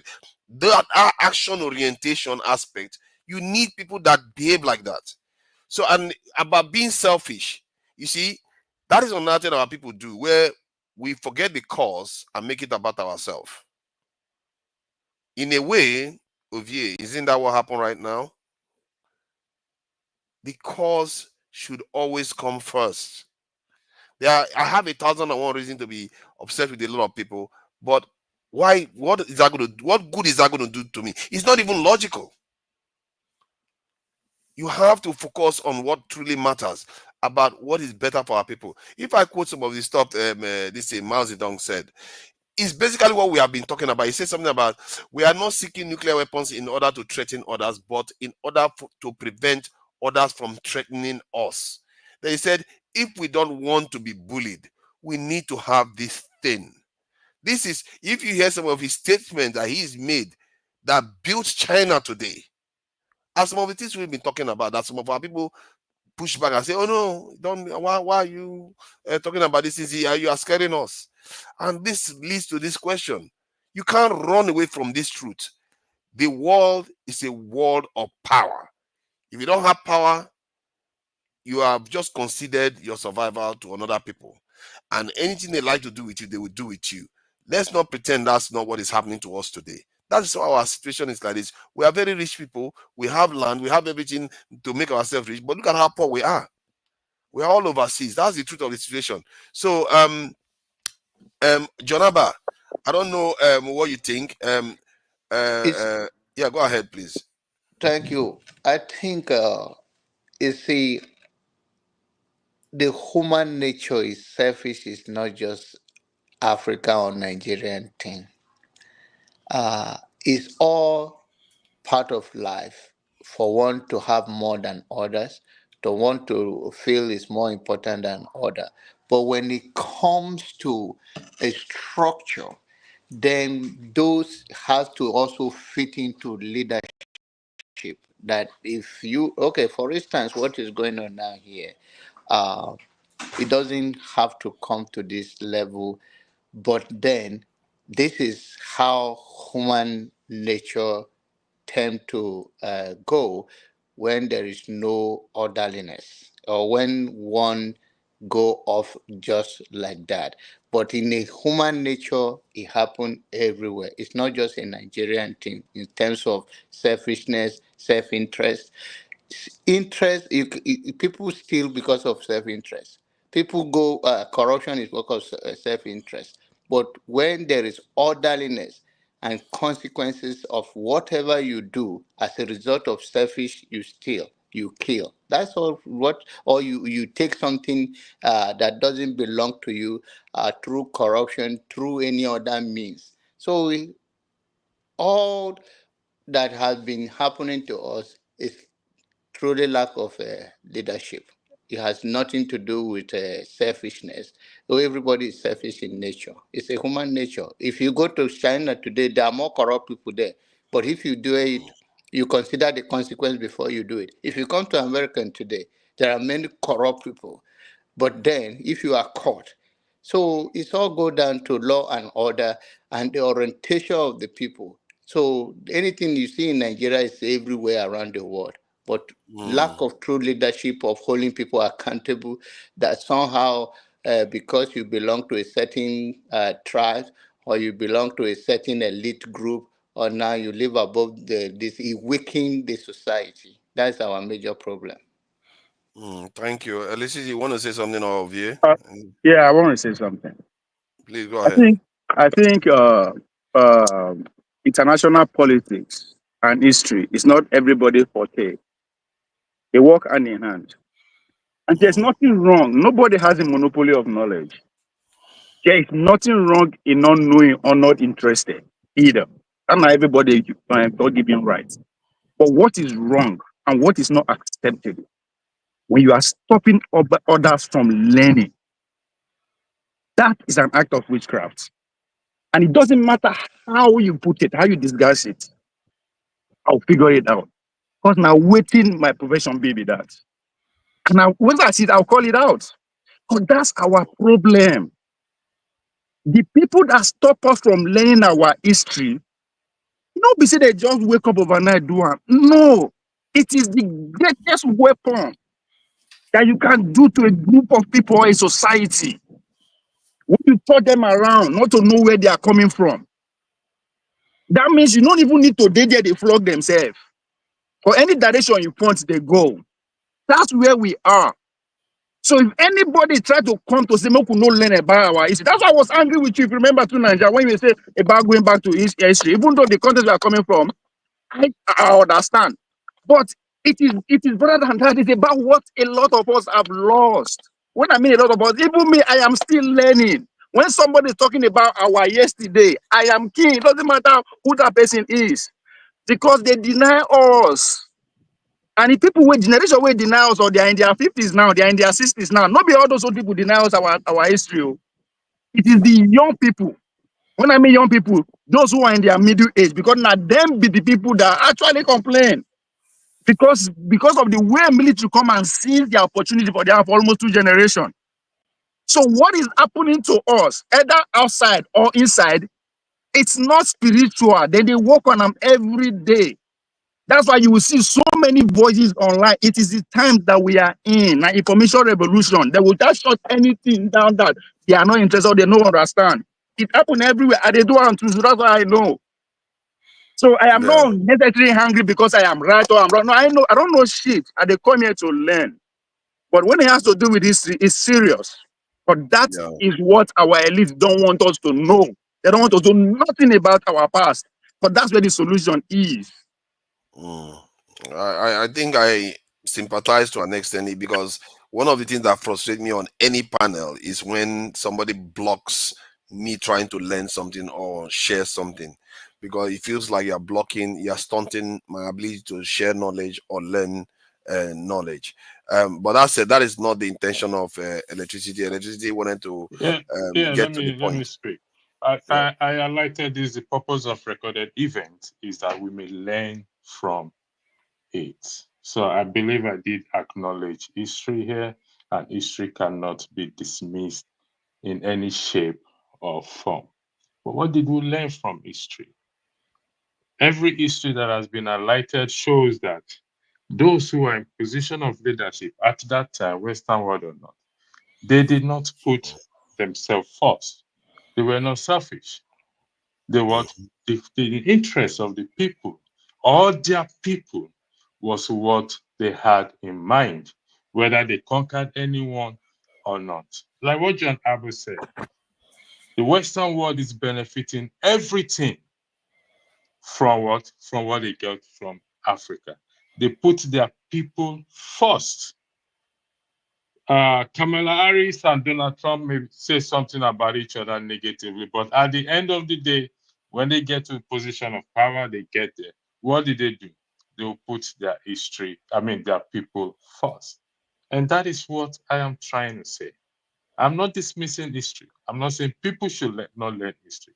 I mean, the claim that our elite do not want us to learn or to know history, I disagree with that, because we live in the internet age where you can easily find any information that you want. We live in that age. Just Google it. Just say, "Hello, Google, tell me the history, what happened in 1700 years between so-so person and so-so person." And it's going to bring it out for you. All I'm saying is that until we stop being self-centered and stop being selfish, like I highlighted earlier, then we're going to move forward. I'm not dismissing history. I love history. I read a lot. But as stated there, the purpose of recorded event, which is history, is that we may learn from it. Thank you for further. Thank you. I Sorry, appreciate you. Father, on a Donald Trump and Kamala Harris, in the spirit of my brother here, electricity, because we are with the record history here. Yes. The president of America has nothing to do with the policy or how things work. So whether they did it, they know they there, things will work. Whatever they campaign with, whether not serious, you know, be serious, it has nothing to do with how the state will run. We need to understand that we don't choose our own people. They are selected before us. So when they get the power, those who select them, they will have to work for them first. Yeah. I am not being a conspiracy theorist. Prince Adewale was here telling us that Bola Tinubu has not started working on his own policy yet. And I don't think we need him to tell us that his IAF policy that is running. So this is history unfolding before us. Our leaders don't represent us, and it's solely because we don't elect them, nor do we select them. In America, it's a different ballgame. That is an hegemony state. It doesn't matter who the president is. It doesn't matter. These are clowns. You don't put 29 point something $trillion economy because of what these people do or what they say. That is not how serious country work. It has nothing to do with them. So whatever they say outside during the campaign and what they do, it has nothing to do with them. They are what discourage in chief, 9MB. Distraction in chief. That's their job. So today, our president, the American president, no even know where in there. The country is running fine. That's just another example to tell you it is two different things. So when we are drawing comparison, we should go a little bit more details about how these things really work. Not be say person know too much, but as he said, if you Google and you go see him. Current president of America, all of us know why he no fit run again, because they say he don't know where in there, but the country is running, so that's not serious. You understand? So that's to tell you that it doesn't matter who sits on that place. There is called an administrative state that keeps it running. It's a different thing entirely than us in Nigeria. People will get us the runners. Somebody was complaining earlier on.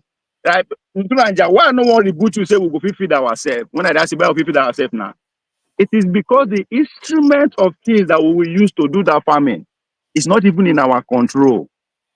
That's why when they say recession in Europe, we go feel it, because even the economy in a European economy, that's what we are not understanding, right? So everything are them. So if anything when they say it happen, then we better adjust. Now, solution will be say it could be like that. That's where the courage. That's why I asked you that nationalist. That's the only way to start with. Nationalism means it's about you first before any other interest. Then you go to war with them. We don't produce enough nationalists in Nigeria. Even if they are there, they are silent. You have patriots left and right, but not nationalists. Yeah, because they are scared. And how is there a way to? Because I hear the argument. Okay, the way to get them out. The way to it is still the issue. You have to teach people that this is who they are once brave. Imagine how many women in Nigeria know about women riots. If you teach your daughter about women riot at the age of 10, 5, 15, you know what she will grow up with, her mentality.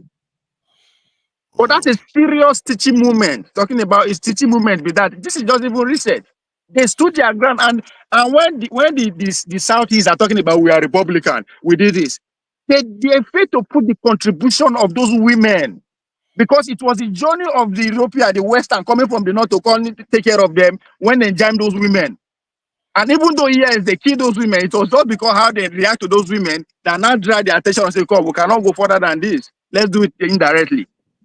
You understand? So all these things are missing. Then we're talking about nationalists. How many of them we know? The likes of Aminu Kanu, them, the likes of all the nationalists that we had before. How many of them are in our history book? So that's why I say it's a deliberate attempt for us not to know who we are. So for somebody to be brave, I need to draw courage from somewhere, right? If John Abadi tell me, say, make we know what they say, we go feed ourselves, I go agree, because if I go back to a lineage, I go know, say, maybe great grandfather, now I get farming skill. I didn't do the farming without any Western aid. So I go listen to them. But you will be saying that, but you grew up on GMO. I don't know if that people can feed ourselves. So, but the truth is that we need to know our past for us to actually breed those nationalists and heroes. What happened to the nationalists that we used to have? How did they end up, right? Did they achieve any progress? Those that are coming from the south, the east, the west, what is their achievement? What is their contribution? What inspired them? Why were they? So all these questions that we didn't get to ask, because all these men, when they run around, so they did not challenge the West in any way. Those who challenge end up being killed or one way or the other. Sidelined. So history they deny us, make us they do like as Pelago zombie.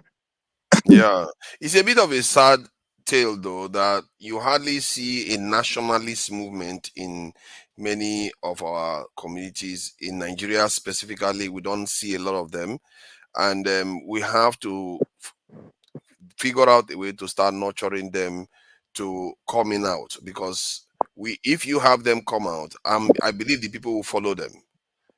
I believe the people will follow them. It's just that they don't make it out for some reason, and even if they did, They do it in a very low key, and they are not strident. Even if they are nationalists, they are not even strident. They are not like to the point whereby they will say, we have to stand our ground. We have to face the difficulty that it will take.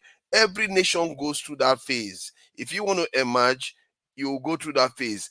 There's a lot of suspicion, 80% chance now that Iran is nuclear. That is why Israel didn't attack them for almost a month after Israel, they hit Israel. Because that weekend, after they hit Israel, Israel was supposed to reply, but that weekend there was an earthquake in Iran, and the Iranian authority told aircraft not to fly in that region before the so-called earthquake happened. And the whole world just went silent for almost a month. And now when Israel responded, they just responded in military basis attack. So it tells you what happens when you go, you defend yourself. People are more careful about coming after you.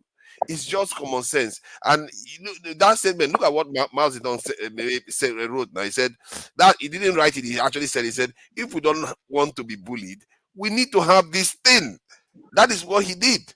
He pursued it to the end. That's why when Russia offered him economic support, told him that we are going to protect you with our nuclear umbrella. No, because that is his mindset. That is mindset that save the people. Welcome, I Can Fire. I appreciate you for coming in. This question, I think you may have something, you probably will have something to say about this. Why is it that our men seem to be afraid of greatness? Oh, because of our women. That's another. You just went. I like this guy. I like this guy already. He just went left field. He went left field immediately. I'm interested. I want to hear this one. I want to hear this narrative. Let me tell you. Hold on. Let me tell you. You see, the Dada politician right here, politics right here. He actually one of the smartest people in Nigeria. You feel me? Yep. Yeah. Everybody should just listen to him and don't even say anything. Don't say nothing. Just listen. You feel me? Talking about? No politics. No the Dada. Politics. You feel me? Okay. All no politics. Dada. Okay, it's You calling feel me? Dada. Yeah. Everybody. Yeah, everybody should just don't even say nothing. Just let him talk. But anyway, this is why I say this, right? We have been conquered, but especially the male. You see, colonization is very tricky. You feel me? Especially the male. Our females are used as a weapon on us, and we don't realize, and we have them getting away without accountability, and they're destroying us from within. They're destroying us from the root. What I mean, we have our mamas on high level, almost like God. Whatever our mama dictates goes. So if our mamas are wig wearers, she's telling us that she don't like her hair and we not supposed to like her hair or our hair. She's dictating to us that we supposed to like something outside of our race. You feel me? She perpetuates colonization by loving the church more than the males. The colonizer's instrument, she loves it the most because she's actually benefiting the most, because in the era of colonization, once she submits, that means she don't care about what's going on with the males. She don't want that.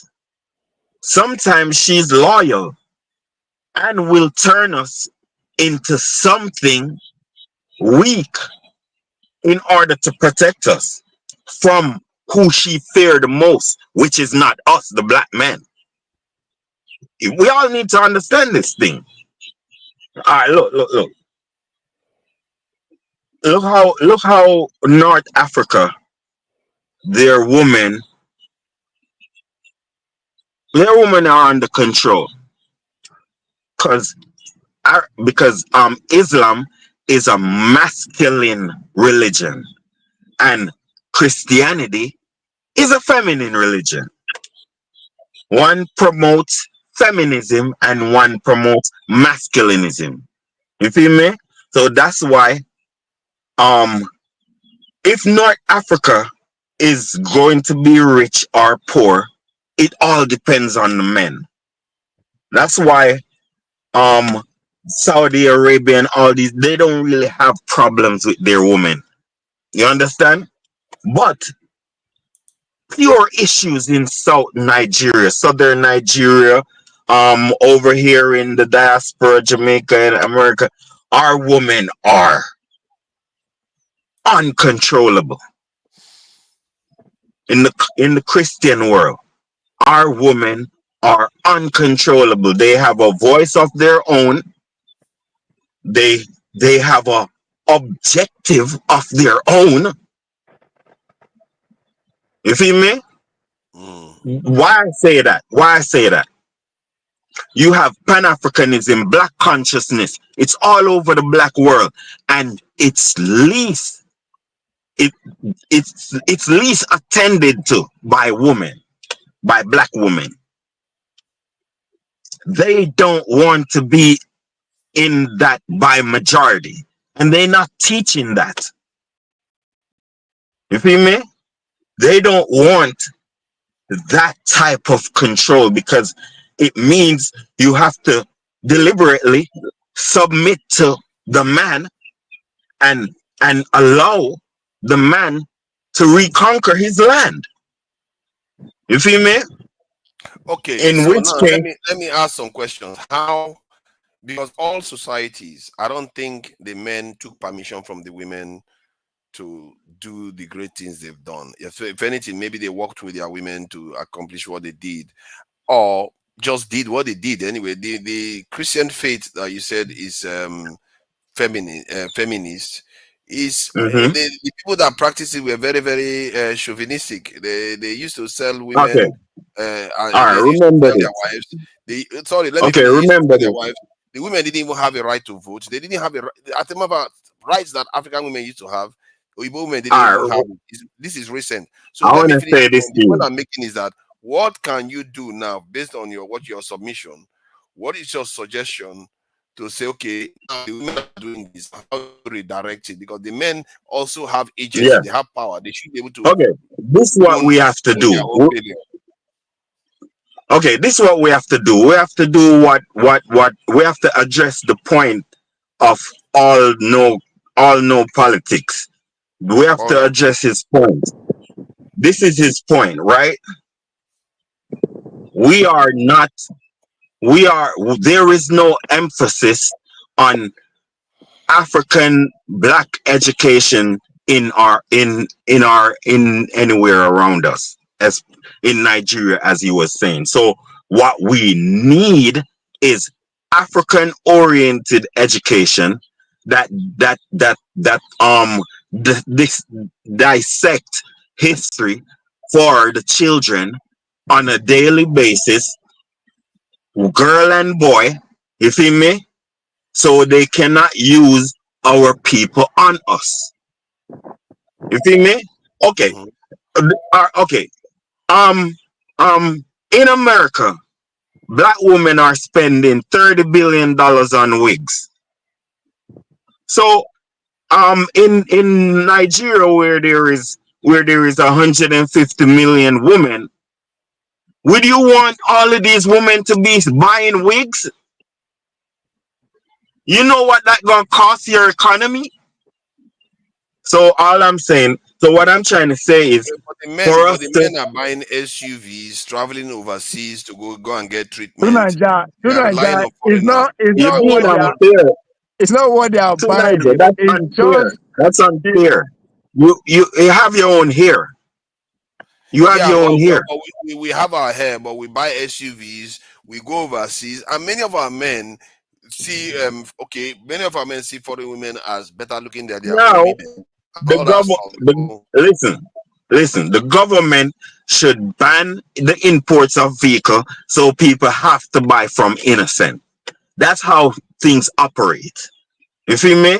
The government need to make things possible for the citizens to buy from the citizens. You feel me? Yeah. The government needs to make it illegal to spend US dollar outside of the airport. It should be illegal to bring US dollar past the airport. That should be illegal. It should be illegal to spend $1 inside your country. You should go to jail for that shit. You should enforce loyalty. And you will see your dollar, your naira have strength. And because of the people's respect for it.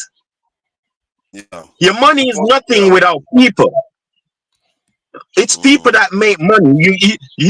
The energy of the people is what guarantees the value of your currency. I'm not sure if people understand that. Paper is paper. It's the energy that you put into it makes it valuable. That's why it's called currency. So if you go around hating your currency and longing your eye off another man's currency, then don't say nothing when your currency is weak. And that's an easy change. That's easy. That's an easy change. I like look at the bigger point he's making there. I like the way he define currency. I never see like that. Energy, right? So now if women are using X amounts to buy whey, and to Nigeria you say men are buying Mercedes. So just think about it. That means everything around us, it goes to them. So your naira is nothing. Yeah, so you are focusing on the weak. It's not just the weak, just the analogy, right? You just supported the weak analogy with Mercedes. So the same thing that one money they buy up, one currency, now they buy the weak, now they buy the Mercedes, are all not falling to us. So they want our pride. Exactly. We are buying everything we have. Hold on. They also killing their indigenous company that needs their support to grow into an international company where China and America need gone by innocent or a new car subscriber. Look at what Ghana is doing. They bring in pure what you call assembly plants and have Kantanka car. They actually trying to make Kantanka suffer because they should force their people to buy it. The government should be driving in those cars. Yeah, they should be, but they are not. See, the men too are culpable. They are not doing what they are supposed to do. So we are all in. Who raised them?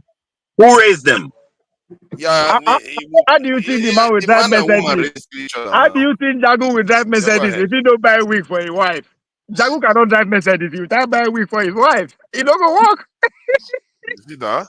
You want to drive Mercedes, you have to buy a wig first. So but who told our women that they're not beautiful? Who told our women that they have to use some extra stuff to be beautiful? The women are the ones are running the race, and they are teaching the boys to love these type of women. And these that's why white women is getting a lot of their men, because they are raising these men, some white loving men, some anti-Negro hair men. They are the ones doing it. I'm telling you. Women are spreading the bed and laying in it. Yeah. Thank you. Yeah, let me just Jago, thank you for joining us after a long this in last week and all. It wasn't meant that way, and if you are offended, my apologies. Things got out of control. Energy I goes take on board everywhere. your apology, my Yeah, brother. You know, yeah. I shouldn't go too far. Tunanja, I must say, my I must papa say, say, don't do Ejo, anything that will make you say I'm sorry. no, Yeah, it's yeah. pretty unexpected. The thing is, I must say, I'm still quite annoyed, and nobody understands why I'm annoyed. And I'm not annoyed at the hosting or the fact that the game came along. I'm annoyed in particular who should not speak my name, because as far as I'm concerned, she doesn't exist. So I don't know why I exist in her world. So nobody understands that apart from me and her. And I won't use this time to abuse her, or as I would like to, because I'm a very, everyone knows I've got a tongue, and there's no one here that can match me on abuse. So I'll just leave it at that. Anyway, Thank you. continue. Let me continue. Yeah. I appreciate what is being spoken about today. I appreciate today's programming, as programs have been developing to the positive, I believe. And the musicians and what they had to say, and what our own panel, how we responded to those musicians, I think was very plaudable. It was correct. It was good. It was something that we should engage in our conversation with. A lot of our music obviously has charted our development, our consciousness, our beliefs, our togetherness. And that has come through music. It's carried our culture a long, long way. So I really did appreciate what was being said today. In this particular conversation, when we have man like Ican Far and we have man like all our politics in the OVA that we know OVA, the thing is, a lot of consciousness has been spoken. And I really enjoy the programs where people are delivering education and consciousness. I enjoy it. I think we should find more agreement amongst ourselves than we find disagreement. And that area of disagreement is where we really entertain the program to minute what's been said and have some level of precision on the way forward. So in this conversation where we are speaking from Ican Fire's point of view, where women are intrinsic in the downfall somewhat of our commune and our Or the development. That's correct. I believe it to be somewhat accurate in many ways. Apart from what has happened politically in the United States, where the black woman has been positioned to almost wreck family, go against herself, and not belong to her man in a certain way. Not to say that man don't have fault inside. Man have fault. But there's a particular thing about women emasculating men. And I believe it to be of great harm to pushing us forward. And I don't know how women take that. I don't want to mean it abusively, because there are powerful women out there like we know. There are great, strong women like we know. However, these things that are particular to our misstep, we have to look at them as they are. And where there is responsibility or blame or whatever you want to say, I think these things need to be taken on board seriously so that we can entertain the future. Now, I would like to say this about hair. You see, it is true what Ican Fire said about the way the hair industry works and how much more money black women spend to any other type of women within the hair and beauty index. We spend 40% more than any other woman, which is quite serious. However, when you look at it in this country, food, hair and beauty, and health, they are the three biggest industries, black industries in the UK. Having done UK Black Links a good 30 years ago, which was the Black Business Directory, in order to reposition our spend power, redirect our spend power. I've seen within the hair industry that I know so many people of. I'm going to do a new exhibition, hopefully by next year, concentrating on hair from A right through to Z. We as a Black community, as a Black, within our Black African history, there is no type of hair that we haven't worn yesterday that we're not wearing today. None. We are the inventors of the wig. The wig is invented by Africans. We are the inventors of the twist, of so many hairstyles that we don't even use today. We don't apply to them. The whole hair industry, as far as Black people are concerned globally, is worth, I don't know, 100 billion, something crazy like that. And we are not the ones who are the major shareholders of that industry, which is the shame. You see, when we come and talk about economy, again, Icanfire is correct. Economics is not just the study of numbers. It is an actual study of emotion. And emotion is energy. And energy is what allows currency to flow. So again, the way he broke it down was absolutely correct. That this is it. You know, when we speak about a lot of these terminologies that we use in English, we must understand that the language comes from the maritime industries of Europe, England especially. So we talk about a dock. When you're in court, you're in the dock. It's the same as the dock when the ship comes in to be laden.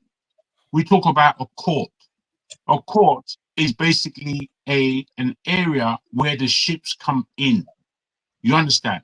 These things must be evaluated as they are. Then we will get greater understanding of what it is that we do day to day and why we do it. So, I say all that. Yeah. Yes, sir. Yes, sir. Come on.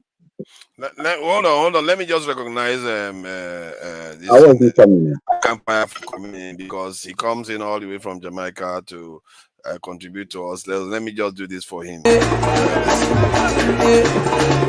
Oh, yeah, shake body. Oh, yeah, move body. It's all right. What's that? That one is to recognize you now. That one is just to recognize you. All right. You don't bring you in with some dance. You see, my brothers, I think we're on a correct trajectory within this conversation, and I applaud. Listen, hold on, outlaw, Jagan, hold on there. Yes. Listen, if you want to Niger, if you want to recognize me in that respect, I would prefer you to find a speech of Marcus Garvey and play it. You feel me? Okay. Yeah. I don't want to dance. I don't want no comedian. I don't want to laugh. None of that stuff. Okay. You feel me? Let me give you another one. You might find it. Joe now. Let me give you another one. You might find. Like I've ever seen. It's just a thing of beauty. No to Niger, no kickboxing. But self-defense is good. Self-defense is good. You like feel me? Now? Yeah, no problem. Yeah, you know but what? You have to point out when you say that, Black people will get it wrong and start fighting each other. We need to display who is our enemy, who we supposed to fight, and display that we're not supposed to be fighting each other. Because people will get it mixed up. Because it's easy for a black man to fight a black man. Easy. You feel me? Yeah. Actually brings us to the next topic, which is a good segue, as they say, regarding fighting. You know, the world is heading towards a fighting mode right now. And while I was talking to some Israelis the other day, and I was telling them, because they're all glorifying Netanyahu, killing people, like, you know, this world, the way you people are behaving is low IQ, really. You are all fighting yourselves, and for what? All this our technology, all this our know-how. We are about to possibly go into a massive world war that could lead to a nuclear exchange. It doesn't make sense. And that this is why I thought we should broach this topic. How do we end wars between people? Because I think it is possible. You can have But crime. to Niger, let me say this to Niger, right? Who did you pay back? Why are you saying that as an African? Who did you pay back? How do you Ain't mean pay nobody back? do you anything? No. Hold on. I ask you now. Didn't nobody do you anything? No, people did Eh, something eh, to us. hold on, man. Wait, man. So I'm asking some more questions. Don't nobody do our people anything? A bunch of Nigerians was taken away for slavery. You ain't mad? Nobody need payback for that? And me as the people over here, I'm gonna ask you, who give you the authority to forgive nobody? Did we give you the authority? Or you think you can take the authority to be forgiving people when we here did not give you no authority to say that, and we are the ones who went through shit? Um, To Niger? Why we want so much peace and we ain't pay back nobody for nothing that they did to us? okay, I get where you're coming from. I'm talking We about need to listen. We need to prepare our women. We need to teach history in our schools by telling the children that Europe and Arabia and all those places are our enemies, and we should stay as far as the east is from the west to them until we are ready to go destroy them. wow. Hey, I think we don't want to Here, advocate no genocide there. laughing, Oh, a black beauty, no, you are there encouraging this no behavior. laughing. See, no, I'm not laughing. I think you have a point that To we Naja, have to no, he try to asked you a question. He engage. asked you a They question. can't let Tunaja come to his land so Yeah. we can entertain the conversation, please. I think he's right to ask the question, who gave me the right to forgive people? And I can feel the anger in his voice. There are a lot of people that are angry about our history and that people need to pay for it. But at the same time, the topic is about a greater potential danger to all of us. And the reason why I'm talking about it is also for our own interest. Because if there's a nuclear exchange in the world today, or some total war in a different form, it could be biological, it could be chemical, it could be anything, we are all going to pay for it. And we can't say because we are angry about our own pains and wanting a payback, leave that bigger picture out of the equation. Because if that occurs, if that thing gets out of control, we will still be affected. So anything that is a threat to us, don't you think we should pay attention to it? We should look for a way to understand, if possible, help address it, because it's a threat to us too. Either way, whether we hate the Yoruba, the white man or not, or we hate the Indian, Arab or whatever, one way or the other, if that threat comes, it's going to hit us too. So we have to try to address it. That's where I'm coming from. I'm not saying that I forgive anybody. This is not about forgiving anybody. This is about still protecting ourselves. You see Let what me I say mean? this. Let me say this in some kind of response to what you're saying. I don't know if you're aware that recently there is obviously a conservative leadership position being attained, and it's narrowed down to two candidates, of which one of them is Kemi Badenoch, who is a Yoruba, Nigerian, British-born, Niger-grown, in that she came back to London when she was 16. And I actually remember watching her when she was young, just out of university, listening to one of her speeches alongside many other Nigerian graduates of that year. And I remember being very impressed with everyone who spoke, including herself, in terms of her diction, in terms of what she had to say about the world from a very young age. Today, looking at her, I feel no kinship with her in the way she pronounces her statements. She has gone far overboard in order to please the West, in order to satisfy her local constituency, in order to she appeal. says she's been saying some really negative things Well, let me about put us. it, she appeals to She the is white. spiritually conquered. But well, I don't know if she is. I just feel that she's appealing to the whiteness, Yeah. her whiteness, and disregarding her Africanness, which is what brings her to that Yeah. position. She won't have. She's She won't have the spiritually, steely power. mentally. Wait. Please let me just land. She won't have the steely power that she has if not sitting that share Niger inside her. You understand? When you look at her, you can tell the Niger inside, but she's using it in an obtuse way. Now, say all of that in looking at the whole idea of global reparations at this time and what it means to Black people of this world, particularly in the Americas. And when I look at the question of reparations and the fact that reparations were paid in this country, just finished in 1995, to slave owners, reparations were paid in this country and we all paid for it.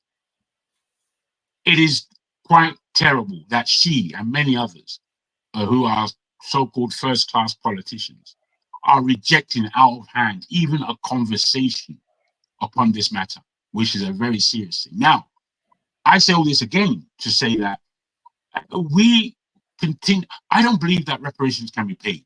I believe if reparations is actually paid in its fullness, the whole world is bankrupt. Full stop. The world is bankrupt.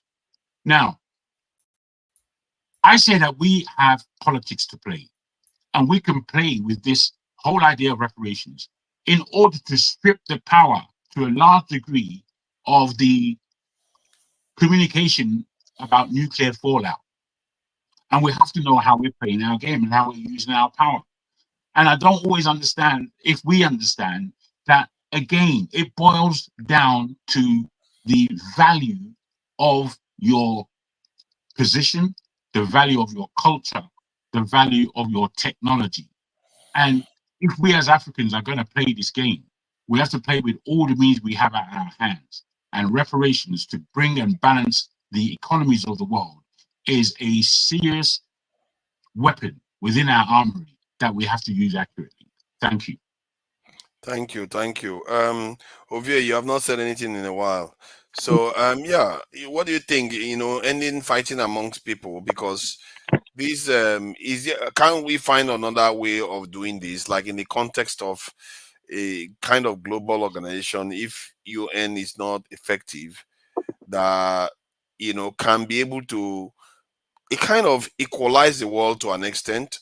Because right now the West is feeling anxious, and I don't blame them. They've been winning wars all over the place, so they are feeling anxious. You can see that America is lashing out left and right. So what do you think? Because if it carries on like this, things are it's not going to end well. They are going to end up in a major conflict, and we are all going to get caught up in it.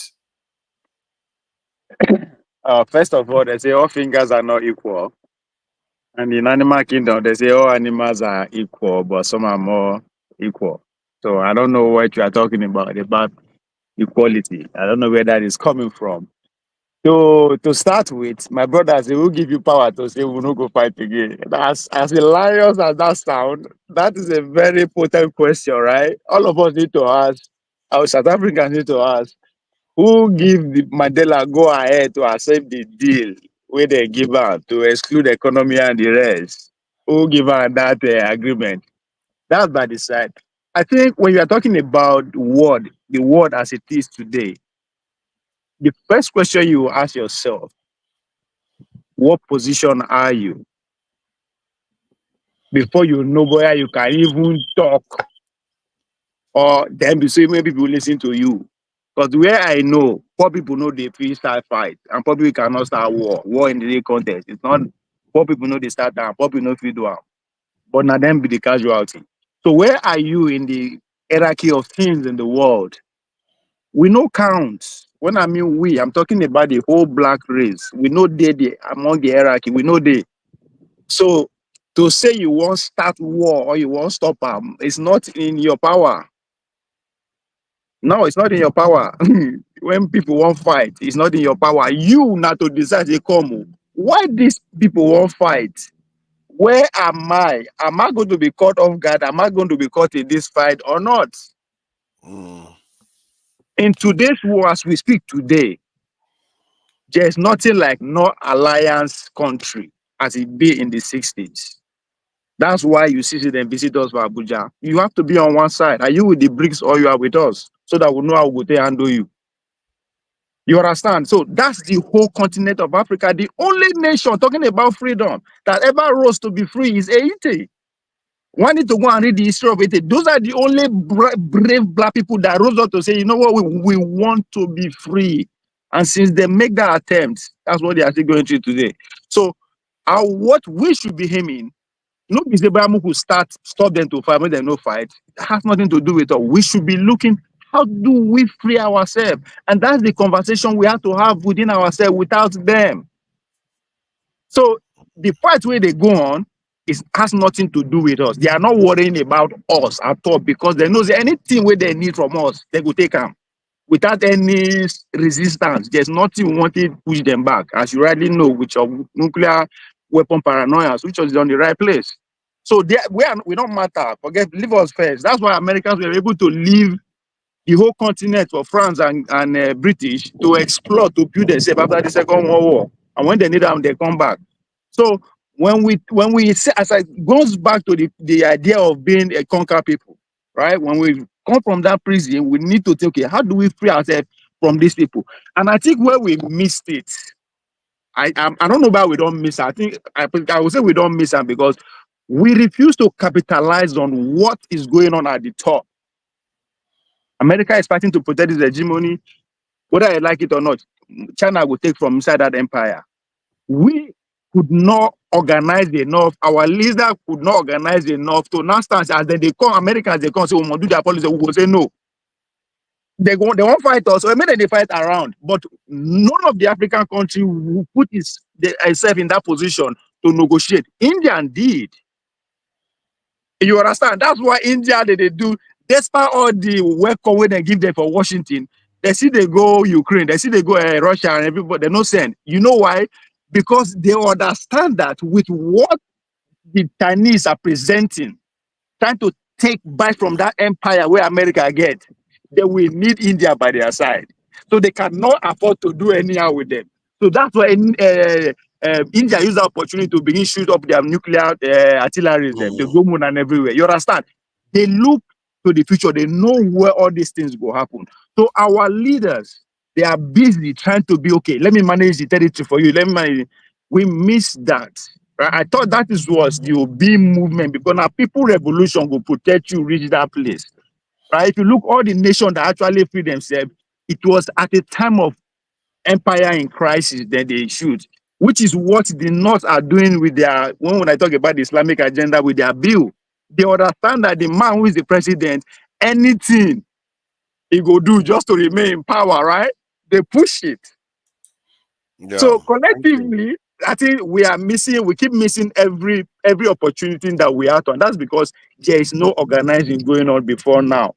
You understand? If not, imagine say the whole we are organized, the president of Nigeria, where the people organize, and we stand against IAF policy that Bola Tinubu is giving us. What do you think they will do?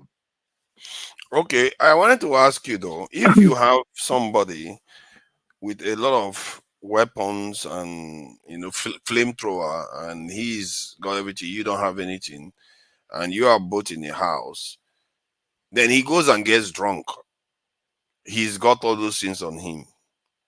He's threatening to use it. Is you that have a clear eye with the danger he poses. He may not even burn himself because he's the one firing it.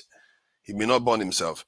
So don't you have a responsibility to be aware of what that person is doing for one, and know how to negotiate that situation, either to stop him from doing it, or you escape, you find your way to survive him. Good. That is why these type of conversations are important, because it opens vistas. The point there that there is missing is that there is a house. They meet in the house. My brother, we are not invited. We don't even know where the gate is to enter the house. We are on the planet. We're on the planet. That's the house. That's what I'm saying. The part where they leave you to, the part where they relegate you to. I use that word deliberately because you need to, when you go study about America, ask about where the Indians American, where are they? Then they reservation. Talking about our brother here, Jargon, that was playing with words, where they put them perfectly. There's a power in words, there's a reason. They are in they're not be saying I'm not telling you secret to reservation. Now they put them. The Africa, the people that own this place, the remaining of them, they are in what reservation. The Nigerian man, I promise you, if you reach that territory, if you no cry, you no be human being. Nothing can grow there. It's really a reservation. So where they live also, when there is a viral video that was going on about garden and they place that place, you know, beautiful garden. Did you if I want to go with Jagun, those are words. They are, it might come to you as sarcastic. They know that's exactly where you are now. You live in Britain. You live compared to where you are coming from. So we don't know where the meeting they take place. That's what I'm trying to tell you. We have no idea. Why? Even where they say we did together as a UN when we get one house, where they read the shit, they get the national security. Do we know where they do? Are we there? Is that not what we are begging? We don't have to know. We know that they are about to fight. They are causing a lot. That's the whole point. So you now should now be talking to yourself. Oh, come, these two elephants won't fight. Oh, we will chop the breakfast and be. You understand? That's where we are. Oh, guess what? Yeah. They don't drive us. How are you going to survive it? You don't have a bunker. You don't have anything. So no. That's a conversation we presidents need to have. The leaders know how they go to survive. It begin happen today. They are all gone. I'm talking That's about the point I'm trying to.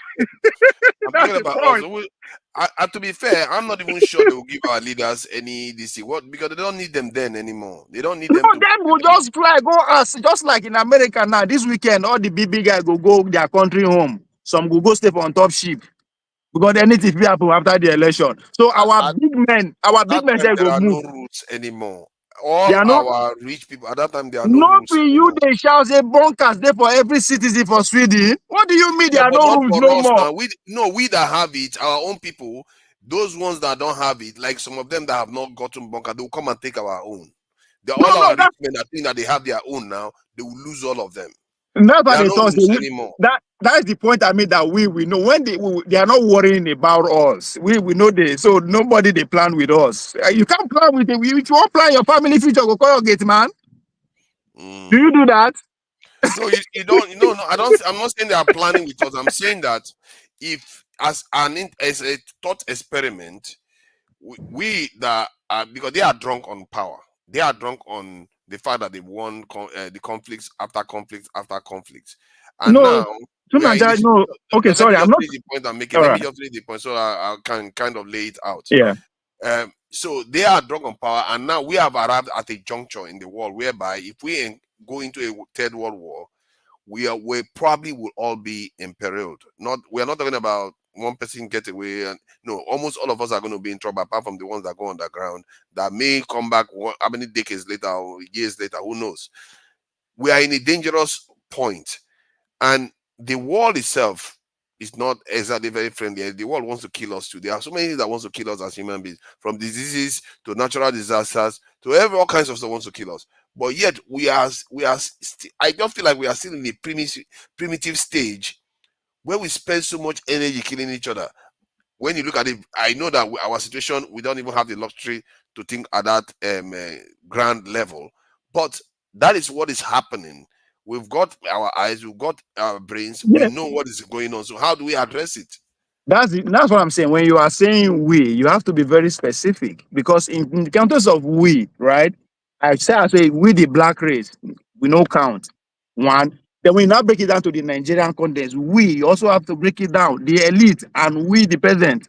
Just said they're different there. Now, I'm baffled because why are you worrying about them?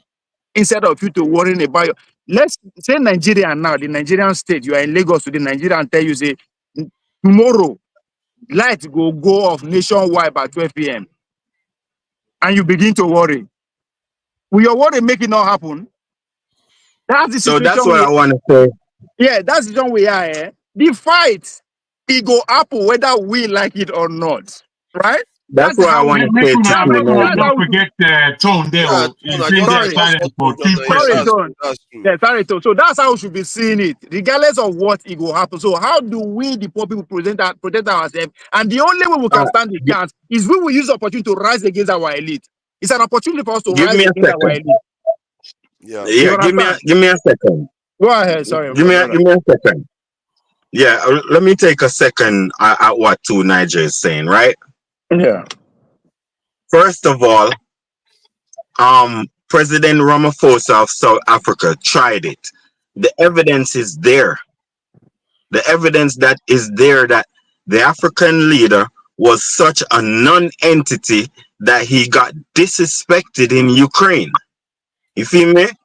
So what Yeah. that is showing the African is mind your damn business. You feel me?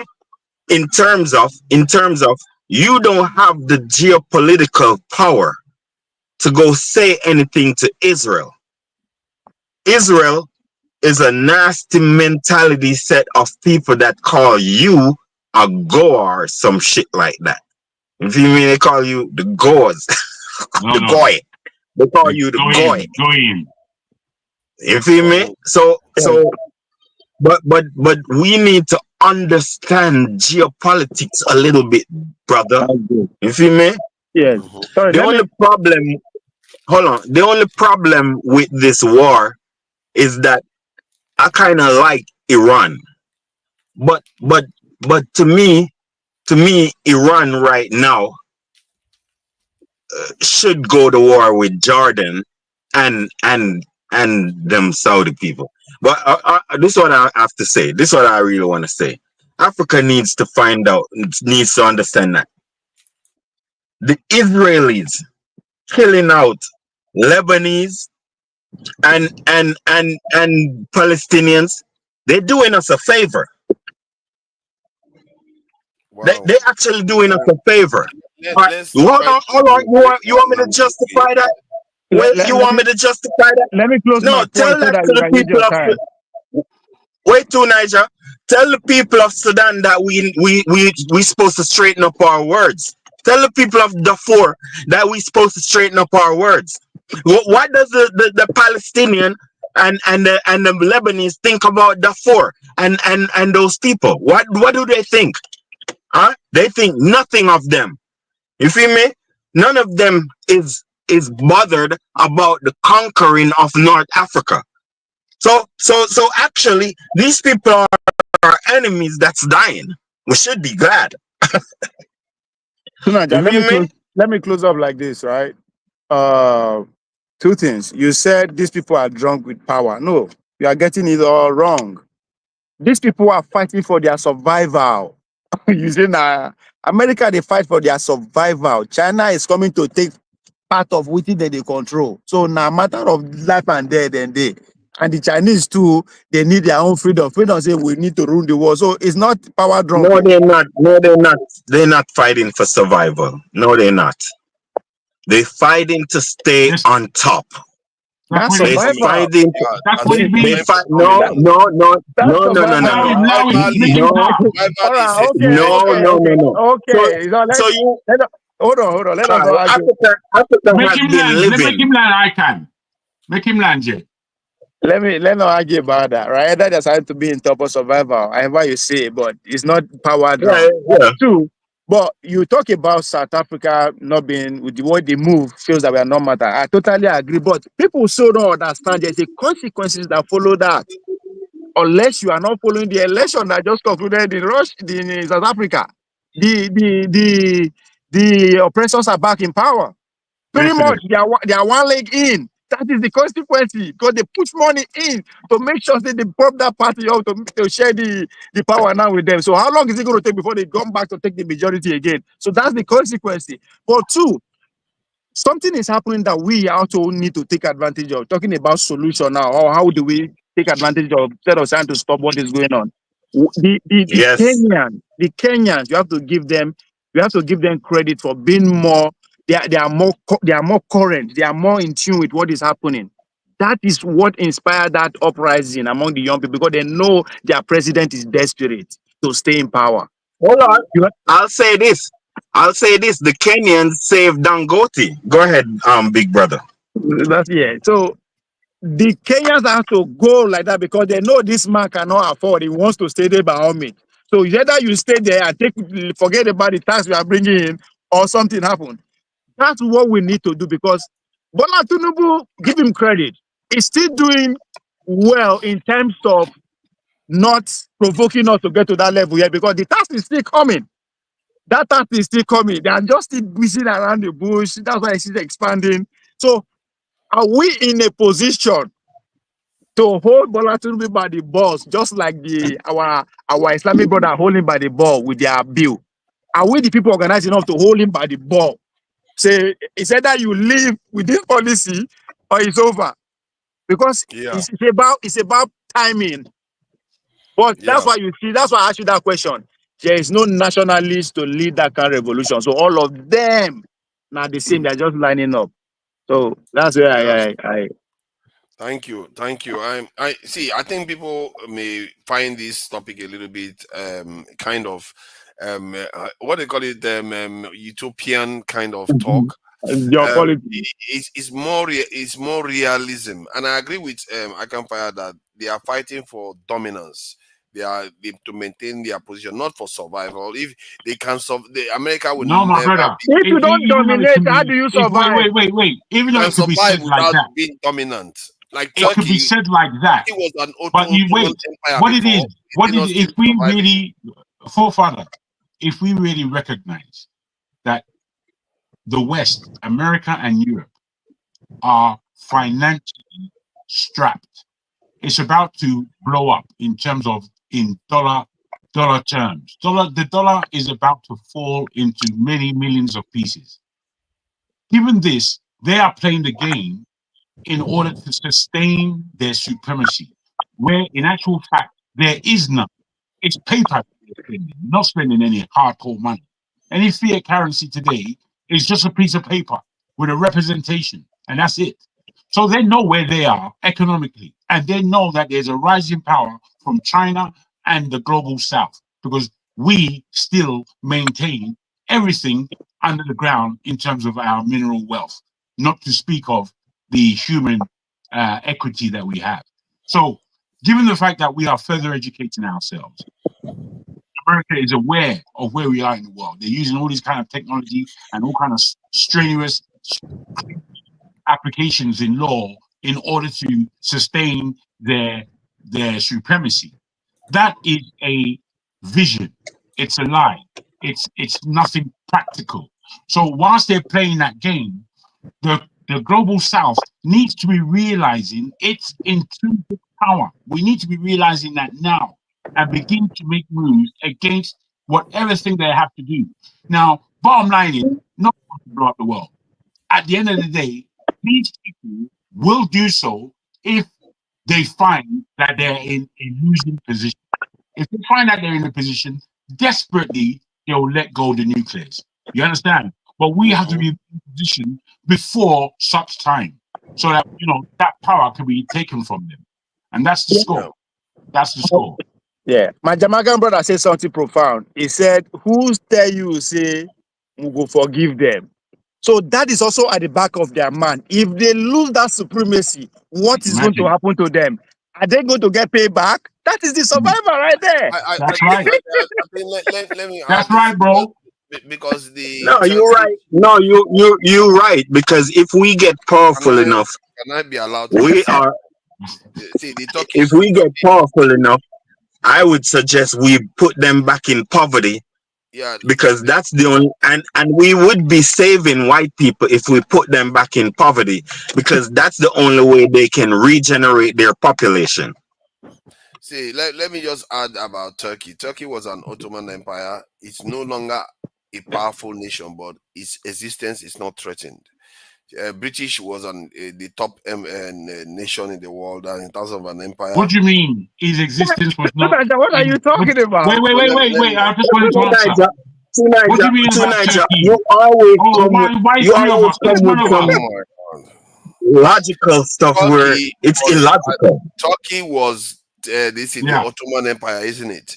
Yes. So when the empire failed, is Turkey not still around? Why they want John Briggs? But what does that mean? What does that mean? That means that they are not fighting for their Turkey survival. Have always been. Turkey has always been powerful. It's just that the hugeness of it have declined because they are not They are not mentally structured for. They are not mentally structured.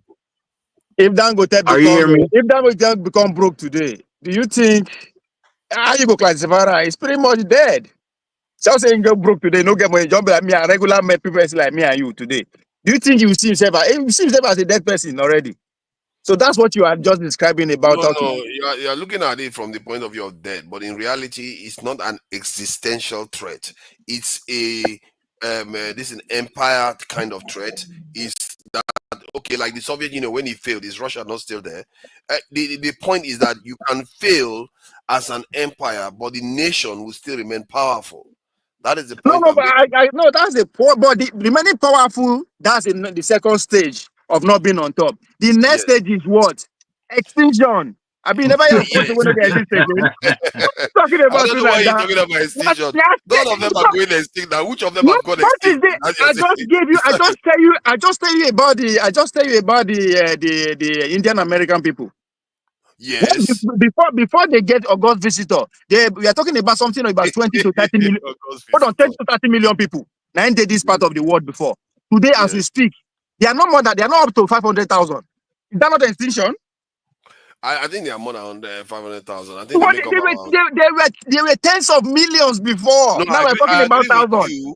But that occurred in a situation where there was a separation in terms that of was recent. Oh, this is recent event. It still happened. It's not even finished. Separation in technology.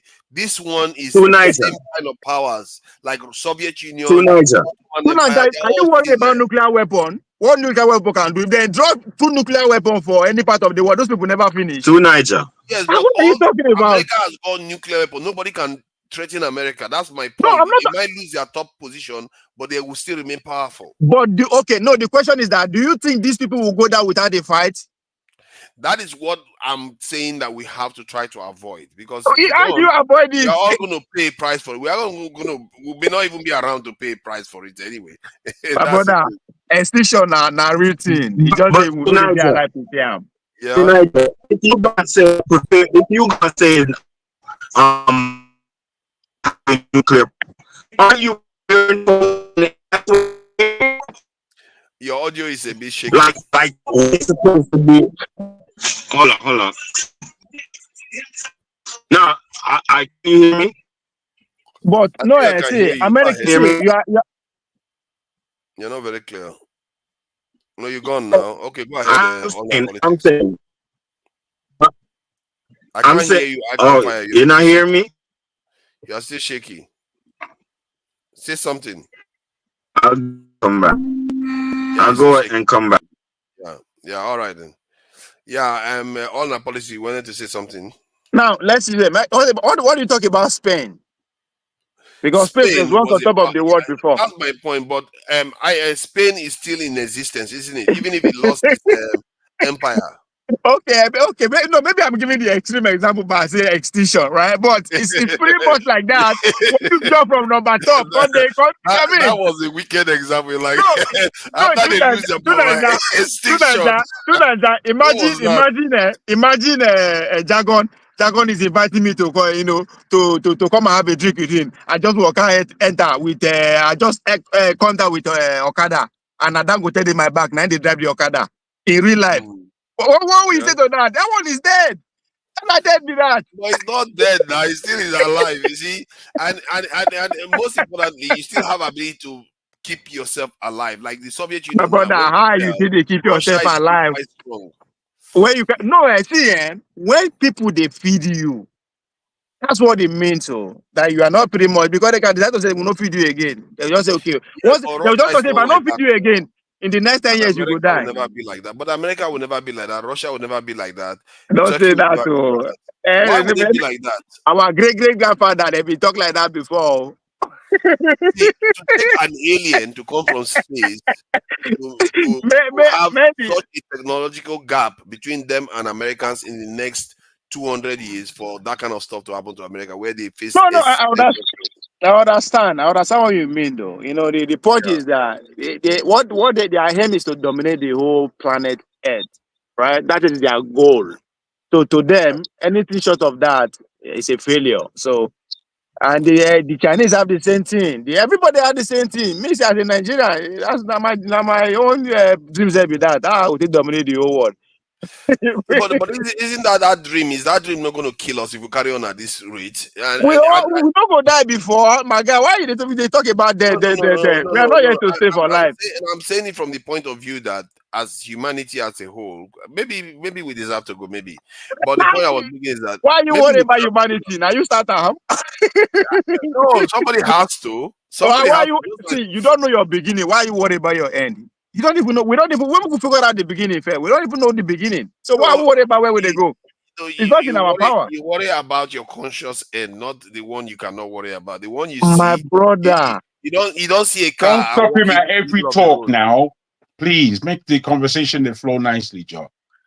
Oh, so you don't see a car and walk into it. If you have if you see a conscious end, you have to do something to avoid it, isn't it? That we want to preserve life. That is your point. And I've always said that America needs war counseling, because those who have made so much profit from war that they can't stop. They don't know how to stop. And if it carries on, then we have a nuclear exchange. The entire planet itself may not survive it. At least we as a species may not survive it, apart from the ones that go underground.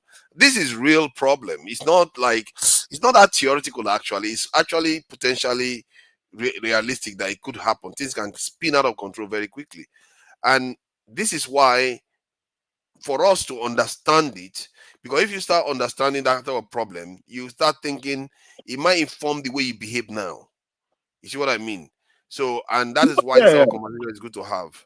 Yeah, but so, I think I get what you are saying. I think I'm saying it from this point that when I talk we now, we the black folks, I think our number one priority is freedom first. Because if you don't get freedom, your survival is written somewhere. That's true. Exactly. So you see, so whether they fight or no fight, your date has already been written somewhere. You understand? So that's what I want us to focus on. How they want to do themselves at this point is above our pay grade. Not that we should not worry about it. Our worry should be what next for us. Is this an opportunity for us to go for that freedom so that we can now say, yes, let's protect humanity? Because at this point, we are not in position to protect humanity. They are in position and they are toying with it, right? So we should now look at, okay, where is the loophole?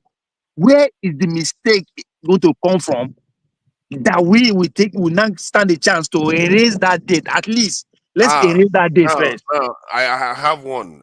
You see, you could, from this knowledge, formulate an ideology. An ideology that is linked to your own survival directly, like in a form of Pan-Africanism or nationalism from the point of view of Nigeria, but at the same time taking into account a greater picture that the others are not doing. Because we as Africans, we had more than most Arab countries, but yet... Which would be what? In terms of ideology? Yeah, no, in terms of thinking. You said before you began the whole idea of the Arabs, you said we have to find our own unique thing. Which would be what? Which it could, like I said, it could tie into a form of nationalism, this in Pan-Africanism, at the same time, a form of globalism that ensures this type of topic, how we can tame conflict at a certain level. So that can I just let you know what I believe you are trying to say but didn't say because of your own narrative? Jagon, if you don't mind. Let me just land. No, sorry. I just wanted to add this. Go ahead. What I believe you are missing, forefather, in that thing that you said, which I think is correct.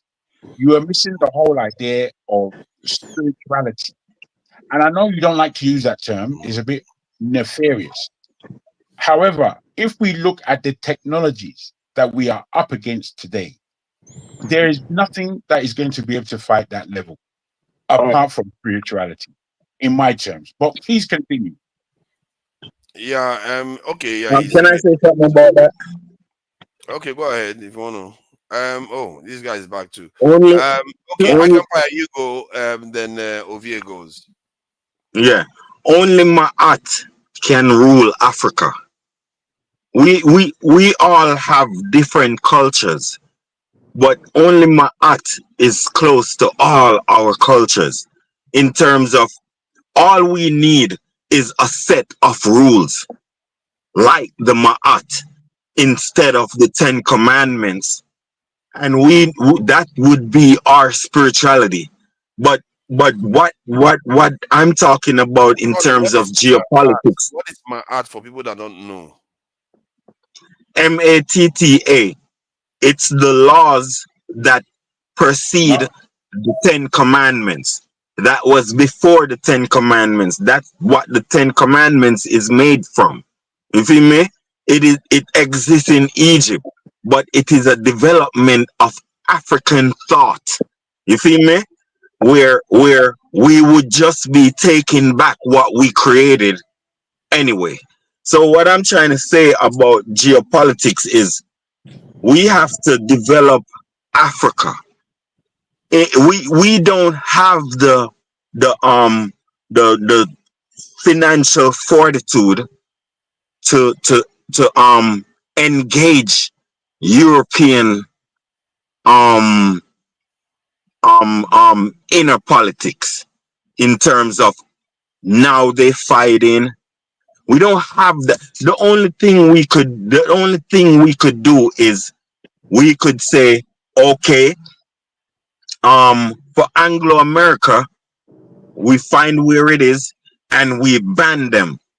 So when you ban Anglo America, you tell America that you need to stop supplying Israel and Ukraine with weapons, or else the ban will remain. And you find other American financial beneficiaries in Africa, and you find a way to ban those, and that would be sanctioned, and that would make America think twice about starting a war. Because what you do is you gonna tell them, yo, if you stop, well, we will release your companies and have them start doing again. And that's how you impact white people. You have to impact their pocket in if you want to impact white people. You feel me? That's the only way for Africa to have any say in this geopolitical world. Okay, thank you. All our politics then, Jefferson. Yeah, please go ahead. Yeah, Jagu, thank you for that question that you posed to Tunanja, that the idea, what is the ideology, right? Am I mistaken? Yeah, you're correct. And I think that's an assignment that you just gave me. Something I should I should go start working or looking for. I said that because now we have identified an opportunity, which is the chaos that is going on at the top. We are now looking for, and that question, that ideology, I don't think it can come from an individual, but it can also come from an individual who can articulate the collective goal. Right? That idea, that will looking for that idea, or looking for that person that can articulate that goal. Not person that will say, I'm going to be president. Somebody that will be able to articulate what we are talking about and formulate an idea out of it.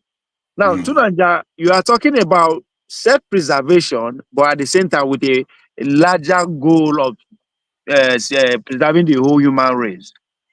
Yeah. And what if I tell there's somebody already who is already actively playing what you just said, okay. which is called a man called Putin.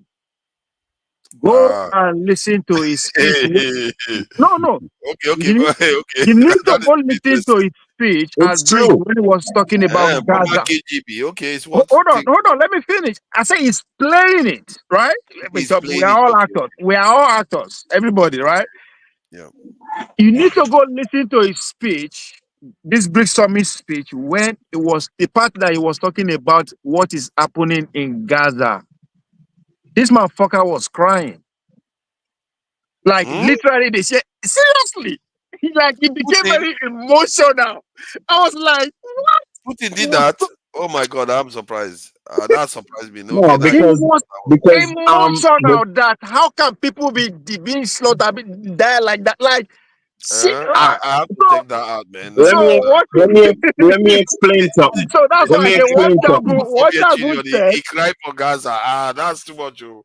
I didn't What see him cry Dagu for said. Soviet Hey, Union. Yeah, the hey, question let me Dagu asked and what you are saying. The balance is there. We just need to find it. They know that that's just the way to go. Right. let me explain something. I think Putin is a humanitarian. The reason why he's fighting in Ukraine is because Ukraine is trying to sell hit their area to a colonizer, which is which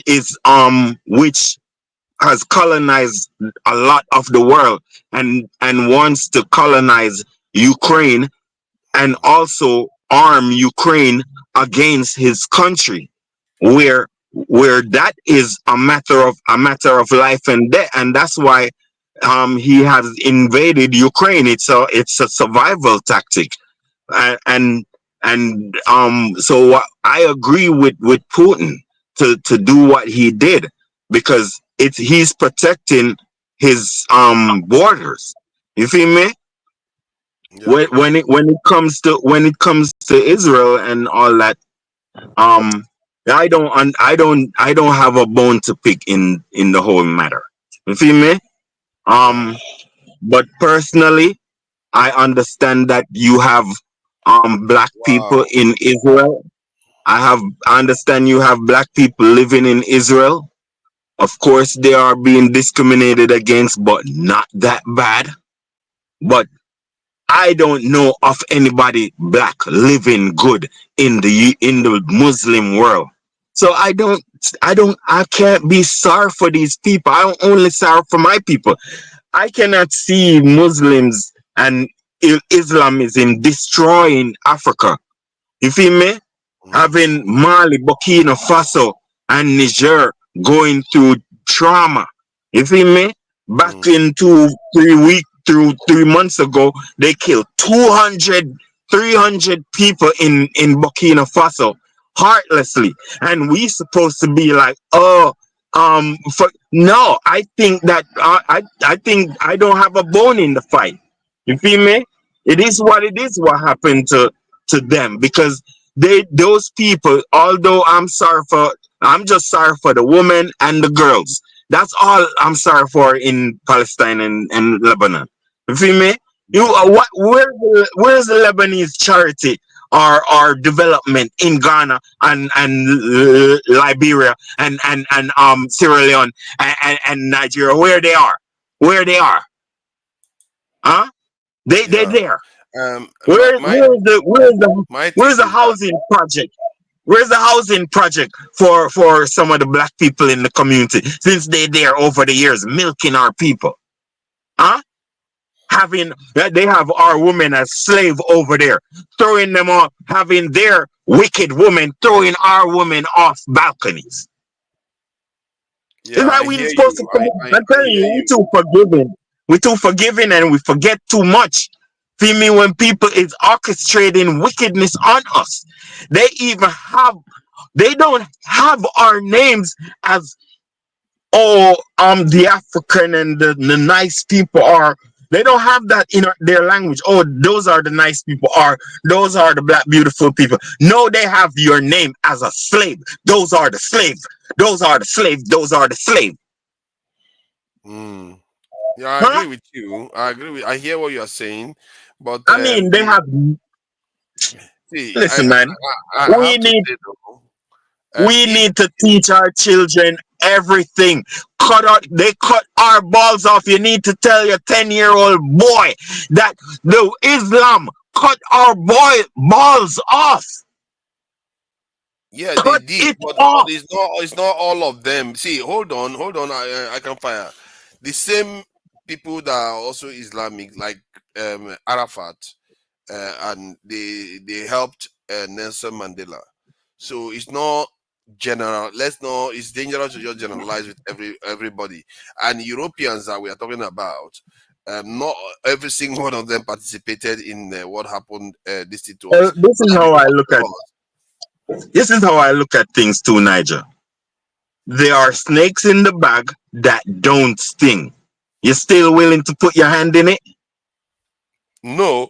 Yeah, I agree with you on that one. Okay. You should not necessarily trust, but you should not necessarily condemn all of them. No. We don't care. We're not here to pick and choose who good or who bad. They should have organized and fight against their wicked people.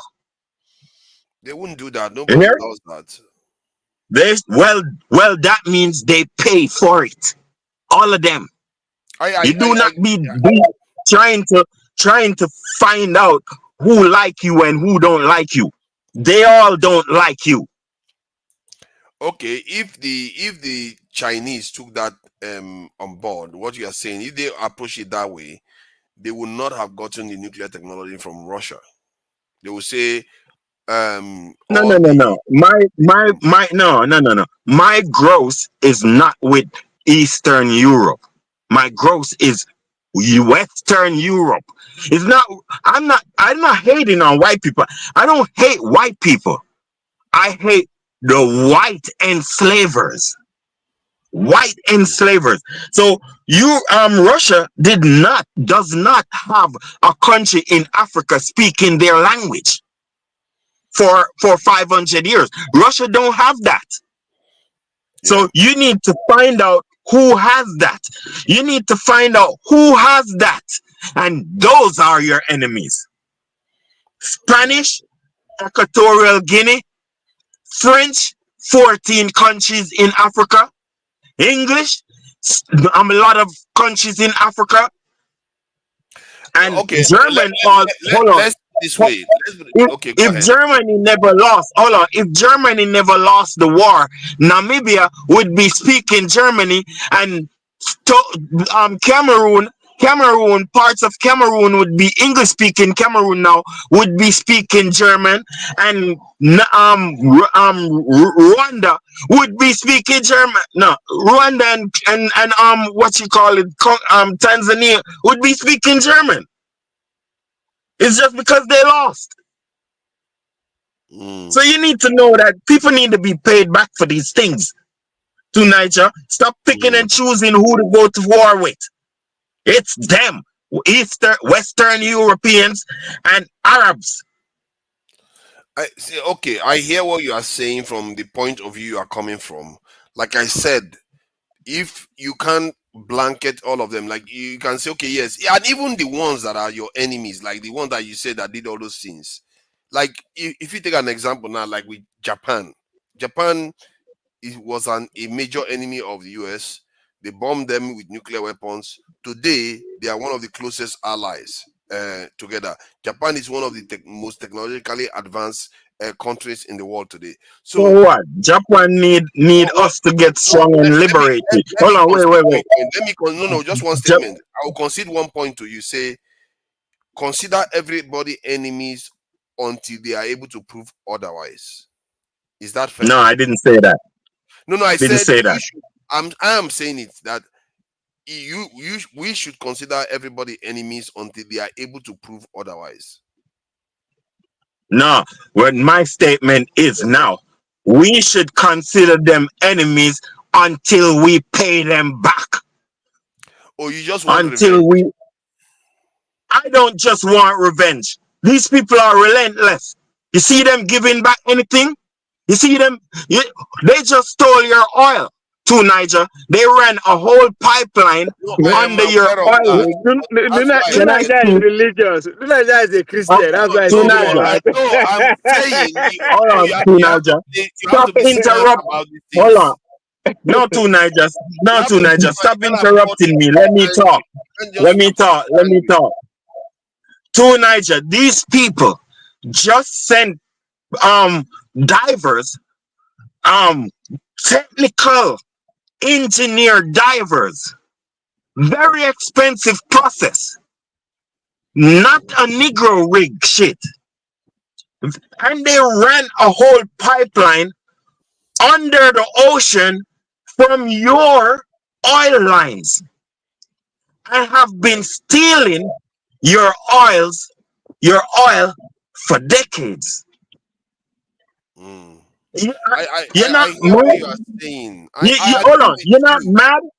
You're not upset. See, You don't can be mad. don't you think? Oh wait, teenager. Don't you think people should die for that because they're killing little boys in Lagos for Gary? See, you want the death not to be for nothing. You have to be smart about it, not just your anger should be You there. don't know. But you I have to am control not it. You have to use it and to the right to channel. Niger. Otherwise, I am not going to war at this moment. To Niger, please. I'm not. Don't take my argument for being egotistic. I'm not planning on that's going what to I'm war with. Hold on, outlaw. I'm not planning on going to war with nobody. To Niger, my emphasis is stop forgiving people. My emphasis is prepare to conquer people, to conquer them back. You do not our Africa is not supposed to go down for the next 1,000 years as some simping continent. Africa is supposed to. Africa is supposed to. What he's saying is that if you don't have the mind to conquer somebody, you stand a chance to be conquered. Period. That's how the word works. I'm not against that. I'm saying that. Hold on, let me say what I want to say. I'm saying that if you want to do stuff, you don't use revenge as your only matrix. You use, why not? Okay, you use what is going to benefit your people first. Your revenge may lead you to a situation whereby you tag everybody as criminals, and then if somebody that could be your be on your side or even stand aside, they will all stand against you. It's of no use. You want to win. If you want to win, you have to be smart about how you get your Niger, all of them work together when it comes to how they will treat you now. They don't work Wait. They slaughtered each other in the Second World War. Oh, no, let me add this point. They slaughtered each other in the Second World War. What did they do? Did they say, "Oh, we have to pay you back"? No, because they understood that okay, yes, we did, but the interest of our people is in us figuring the way out of this. That is what this is what they do. This is how they pay themselves back. They pay themselves back with us. They exploit us to repay themselves back. That's what happened. All the damages were paid back by exploiting us. Even before they went to First and Second World, they did that already. So that is not new. Hey, to Niger. Not because that's what you understand from. To Niger, not because your voice is bigger than mine, deeper than mine, and all that. You think you can bully people with your voice? You see me? Just let me. I can fire. That is ridiculous. You have the biggest voice. No, to Niger. No, to Niger. Just calm down and let us talk too, man. You're bullying us, man. You feel me? Anyway. This is what I'm saying. Bro. You feel me? This is what I'm saying, bro. Evidence need to make you angry. It's not like why I'm saying angry. That means you're supposed to look around, see that your people is stupid, and find a way how to get them wise. That means you have to find a way to inject black consciousness in the Ministry of Education, so the tentacles can reach all the 100 million children. You feel me? What I mean is try to get smart children graduating in the next 17 years. You feel me? What I'm trying to say is you have to get your people in a focus to understand that somebody did something to you. Don't be walking around in the earth all oblivious of what happened to you.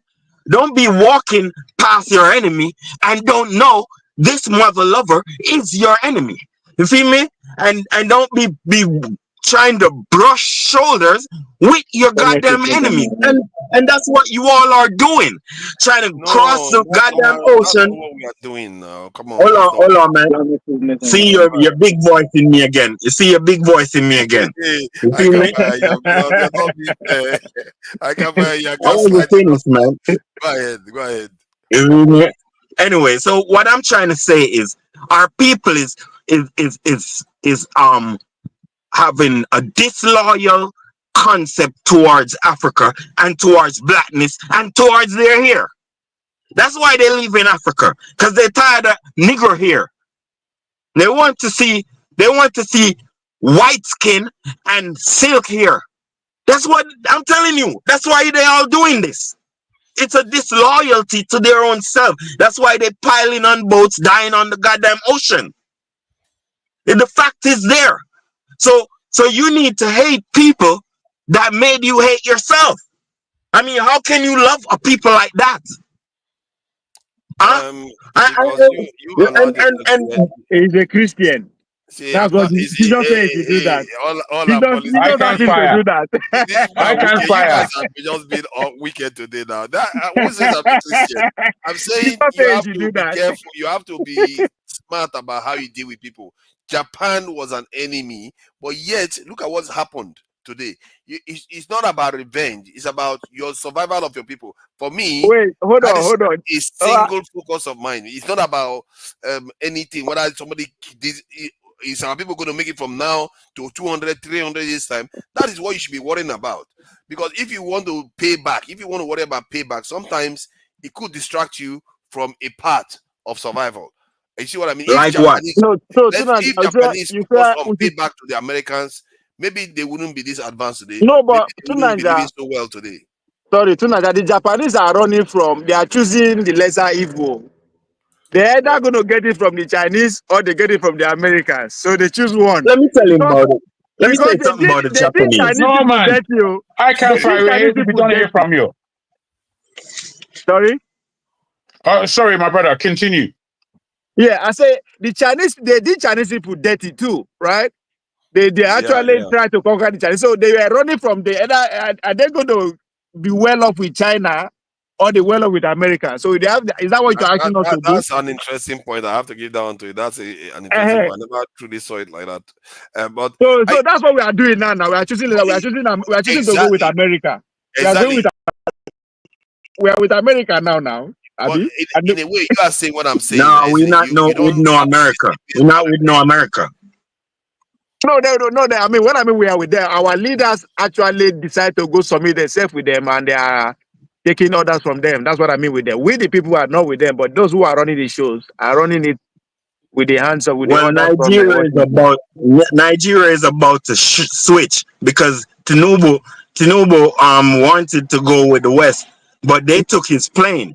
So he mad. Yeah.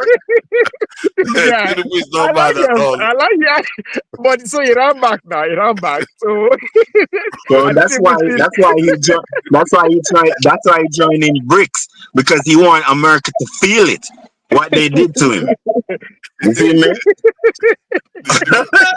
That's a good one. They took his plane. That's why. No more of this, man. We don't have any. Meduro too, President Meduro, they actually took his plane too. Literally, they took his plane. Hold on, I want to say this. Did you know that Kenya saved Dangote? How? Now I want to hear. Go ahead. It is the Kenyan youths that saved Dangote. Because they motivated Nigerian people to have a major protest, and that got Nigerian government very scared, and it's even affecting up to this day. That protest is affecting what's going on in Nigeria up to this day, and it's going better for the people because of the protest.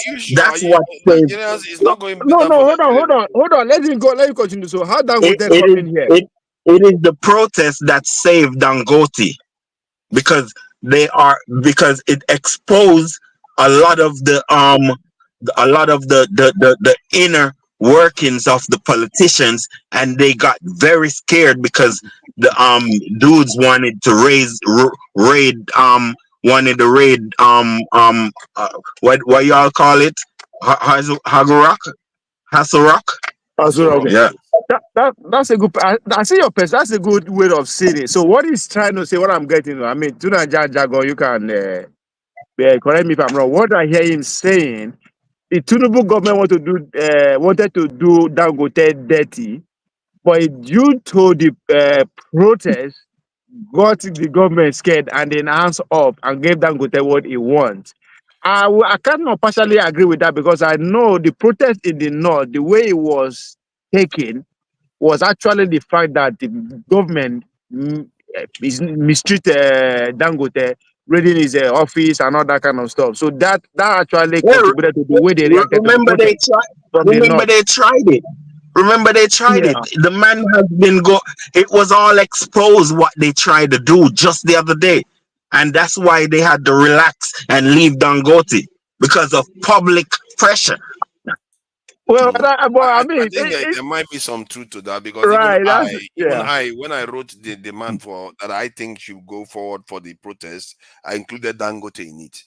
So it was in the zeitgeist at that time. People were thinking about Dangote finally coming on stream. Jonaba, thank you for joining us. I can't fire before you say Jago, do you see his reason? Do you see what he's saying? Of course, I can see the angle. Even to the point that now, wait. Even to the point that now, the Nigerian government have commissioned the Koreans to build 4 new refineries in Nigeria. I don't know if you're aware. Yeah, I heard about that too. I didn't know they're trying to fight him. They're still trying to fight him. You feel me? Yeah. But it's gonna be unsuccessful because that kind of it's not gonna work. Because it's gonna be good for Nigeria. Nigeria is gonna have excess refinery, and Nigeria is gonna be the petrol station. You already have 4. You already have 4 that is in disrepair. Those are not private. Those are useless. Those are the ones that our people keep messing about with. But these private ones, at least Nigerians will get fuel, power supply. You know, I'm to Nigeria. You don't understand nothing. You know, I'm to Nigeria. Yeah, I don't understand what Nigeria. What kind of people be this one today now? What? Okay. Why didn't the government? Okay. Hold on. Those 4 refineries. Why didn't the government inject finances to keep them afloat? Because they are corrupt and they are saboteurs. No, because they are indigenous. That is the reason. I'm saying the reason why they don't want to get it to work is because the government is corrupt and sabotaging in the Nigerian people. That is why it's because they're not white. It's because they're not white. So what he's saying that it will take a patriot, it will take a nationalist to revive those refineries. That's exactly what he's saying. That's what it makes sense. But you are happy that private people will come and take advantage of us and be no. The reason why, you see, you have to meet the minimum this thing. Remember, if they manufacture this in petrol in Nigeria, that is dollar coming to Nigeria, not leaving anymore. No, I think that when my Jamaican brother, we need to increase the dollar supply. See, you want to destroy your country. To Niger, you want to destroy your country. You worse than Mandela. What kind of people be this one now? What kind of people? You see, all our politicians are just being mischievous now. This is you worse than Mandela, man. Mandela, you are trying to make me sound like a moderate now. Actually, I'm a moderate. No, you act like Mobutu or something. You act like Mobutu. What kind of stuff is that? You want me to tell you what non-Nigerian people? You don't want me to tell you what Nigerian people supposed to do with those Koreans when they reach? Unalive them. No, hey, please, let's not do this. You have 200 million. You have 200 million. You have 200 million. Hey. You have 200 million young people. You have. Like I've ever seen. It's just a thing of beauty.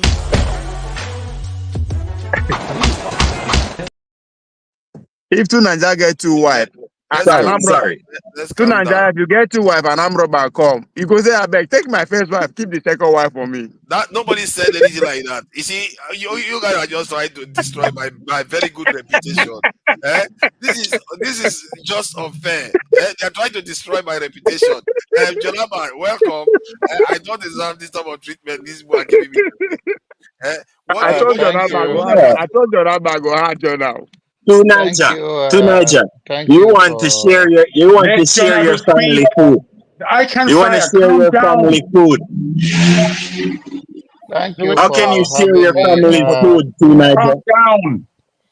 Let the man Thank, speak. Yeah, chop thank up the you whole. for having me. I've been listening to you guys, even though I was unable to come live. It was a quiet conversation. I think Ika uh, uh, is more into it's farther than it go in the approach of Pan Africa and all of that. So it's somebody way in his own idea. But one thing I want to, he mentioned about our women, the problem in terms of the way our way of life, in terms of their purchasing some of those items like wig and the rest of them and all that. It's not just the women, it's everyone, of course. And the idea that he raised about stop spending dollars, of course, is the way the angle he came from. But nevertheless, our women giving them opportunity is good. The issue of even in American here, the rich people live in the back of the poor people, because the poor people choose what they cannot afford, or what they cannot buy cash. They want to finance it. End of the day, all the brand name. Uh, Whether it's bag, clothes, watches, and all of that, you see that the poor people, Africans, black people in general, you see that the economic is running on their back, and they are struggling. Not that they are even comfortable. Instead of building wealth, they are trying to show off, and both men and women. But at least. If you go back to Africa, everything we send to Africa, even though we send millions from diasporas in a year, all come back, if not almost, all come back to the West because of our way of life, of Wow, depending that's a on good point. their product and all the thing. Even the richest, the elite in Africa, whether Nigeria or any other part of Africa, come right back. Our plane, our that is in millions, and we don't even finance it. And those people bring cash and they brag about it. We bought it, we pay for it, and those are if you look at it. That's why yesterday they were not deep enough when they're talking about Islam and all of that. If you look at Nigeria, for instance, and as much as the Islamic have its own part, the Christian you take advantage of the people and bring all the money back to the West more than the Islam in Nigeria. In fact, they bring the money there because all those pastors in Nigeria, they have private jets. You know how much it costs them, their lifestyle, even their children, everything is in abroad. They buy houses in abroad, pay for it cash.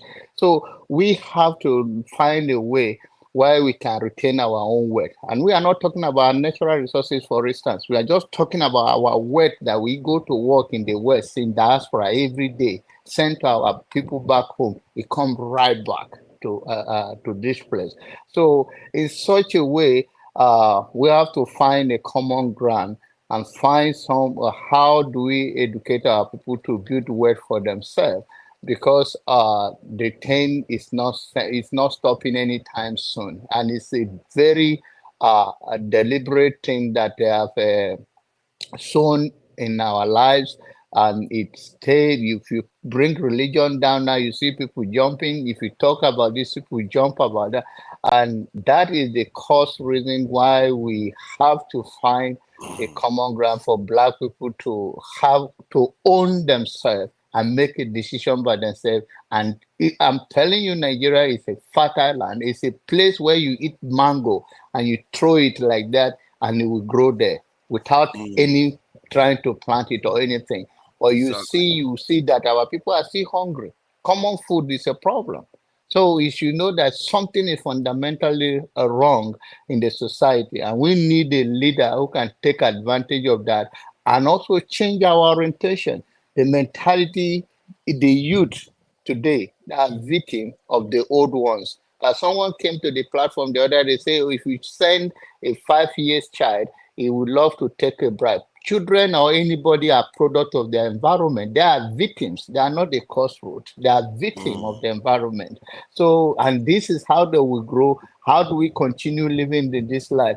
We need a true leader who can hold us down and say, this is not the way to go for the next 10 years. And then we all in diaspora now through media, things are changing. We can speak to it, but until we indicate that leader who will come, and he can start from Nigeria, mostly, he can start from any other African. We have seen some movement here and there, but we need more radical to say, you know what, stop this, stop that, stop this for now. We will go through our own tough way, but let's make it our own. Thank you. Thank you. Respect to Mr. John. Yeah, this idea of whether But since he said something about me, can I just you will get a chance to respond. Let me just say something quickly because we're gonna be rounding up soon. It's 3 hours already. This idea, I think, because if you look at the other religions, what made them compelling is because they had something to offer. They are a form of ideology, let's face it, that's what they are. And the same thing with Marxism, communism, all the isms out there that people follow politically and religiously. It is the idea behind human beings not engaging in this type of conflicts anymore could be infused into our own nationalism, Pan-Africanism, and a form of humanism, in whatever way you want to call it, to create a new vehicle that you can use it to empower yourself. The primary goal is to empower ourselves, to make sure we are not where we are. It's going to be part of our history. And the funny thing about our history is that if you go far back enough, it's basically world history too. And then you infuse that into what will be relevant to the world today and the challenges we are going to face tomorrow. If you could find a way of doing that, I think there is a path there that you could have people sign on to it, even if they are not necessarily us, just like we sign on to Islam. Absolutely. And the rest of I mean, fundamentally, Forefather, where you're coming from is right, in that whatever it is that the world is entertaining and needs to avoid, it has to be done as a collective, or it has to be done for the collective, no matter where it's coming from. I would say from an African point of view, I would love it to be coming from us because it would bring us forward. And I believe that the violence that is put upon the world right now, with all the threat of nuclear power and such, that cannot be the way forward. It just cannot be for any sensible thinking person. What needs to be provided is how we entertain a understanding of deep respect for what it is to be human. And I feel that the way the West is and the way the West approaches life, it takes a lot away from the spirituality, the dignity, the humanitarianism, the unique position that the human being takes in the world, in the grand scheme of things. They don't give up themselves that reverence to understand how special it is to be a human being in this world. And I think when we bring ourselves down from that position that we have been God-given, I think we take away our humanity to the point that we can self-destruct, that we can kill, that we can do all these evils that have been done. If we are not stepping above and beyond that position, then we're doing nothing apart from much of the same. So what has to happen, in my terms, in my understanding, is that the unique position that Africans are in. Africans, at the end of the day, they are the most reverent people in the world in terms of how they see creation and how they see the creator, God. You know, how we see it, no matter what we want to call it, be it on Islamic terms, on Christian terms, on terms of localism, in terms of the way we view God.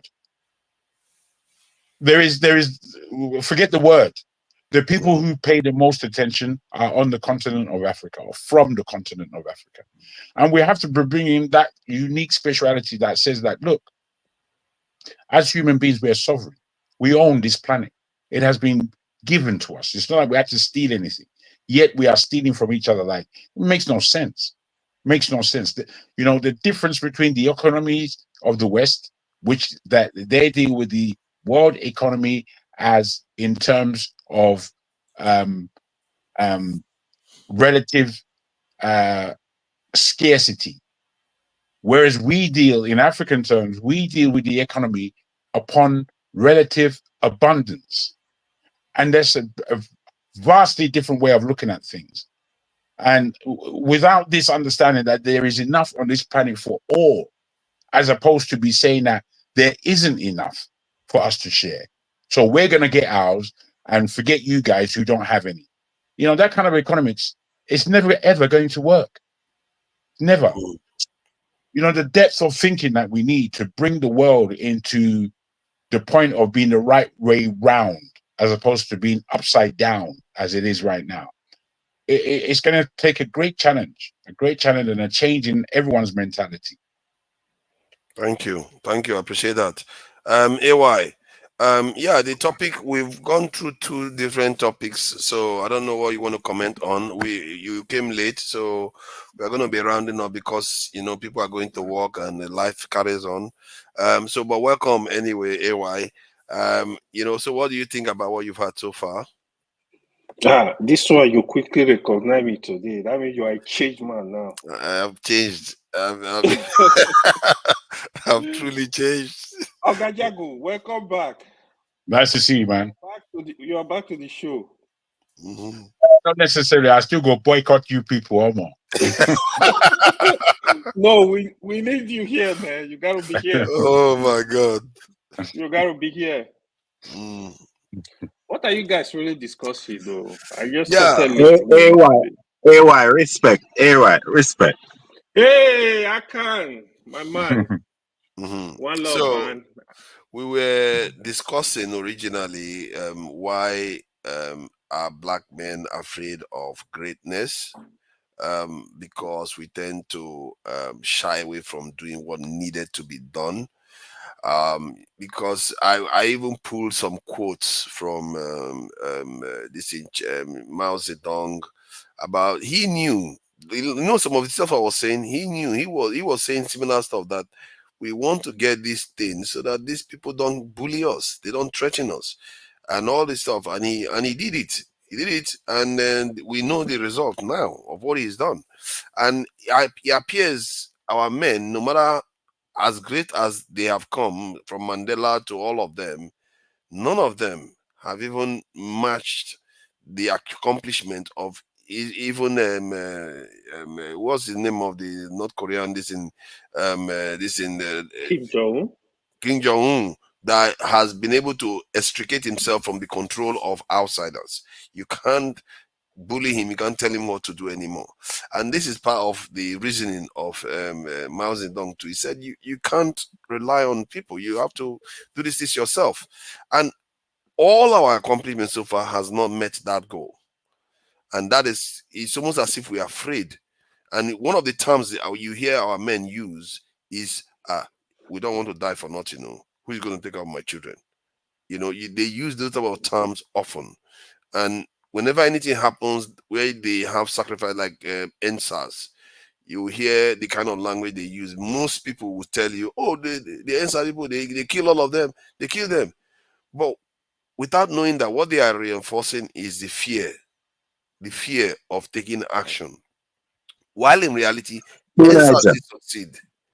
NSAS did succeed, and also If you count the people that have died since NSAS from some of the things NSAS was fighting for, or the life they've saved far more lives than have been lost.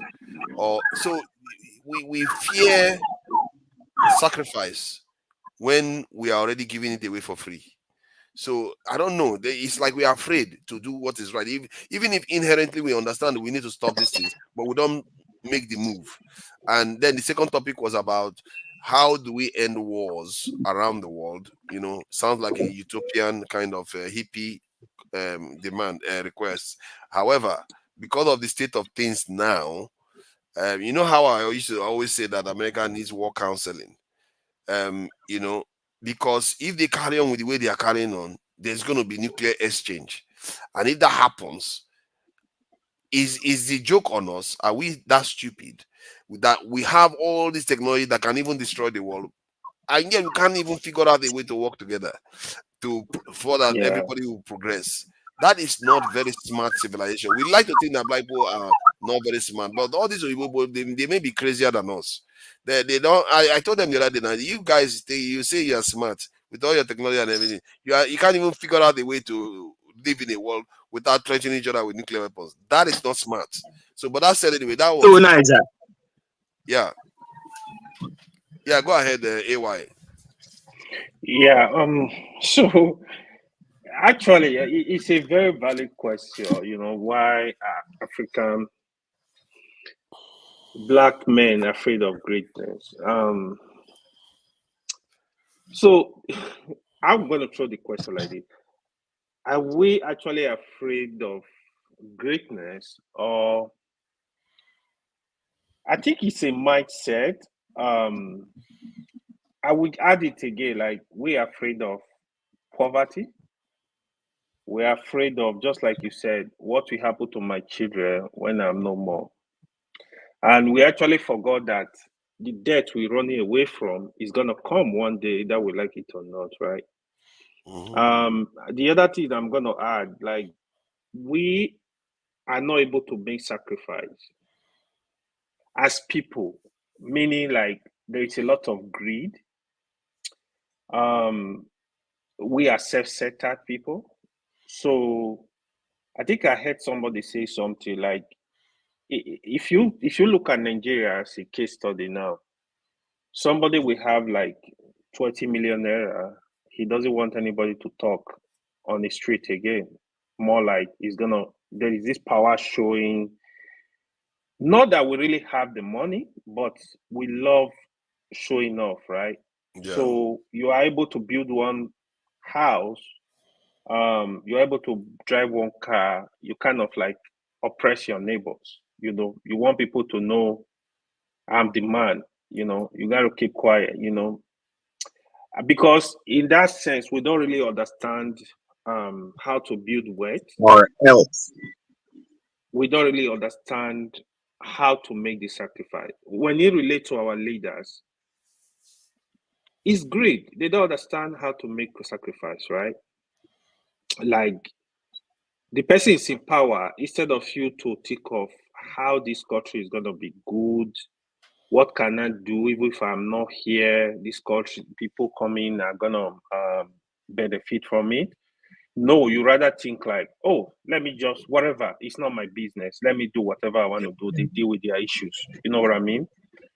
That plan needs to be there. We need to change our mindset to make sacrifice for the nation, for the people coming, for the black race. You know, because the benefit is actually so much that just imagine we have.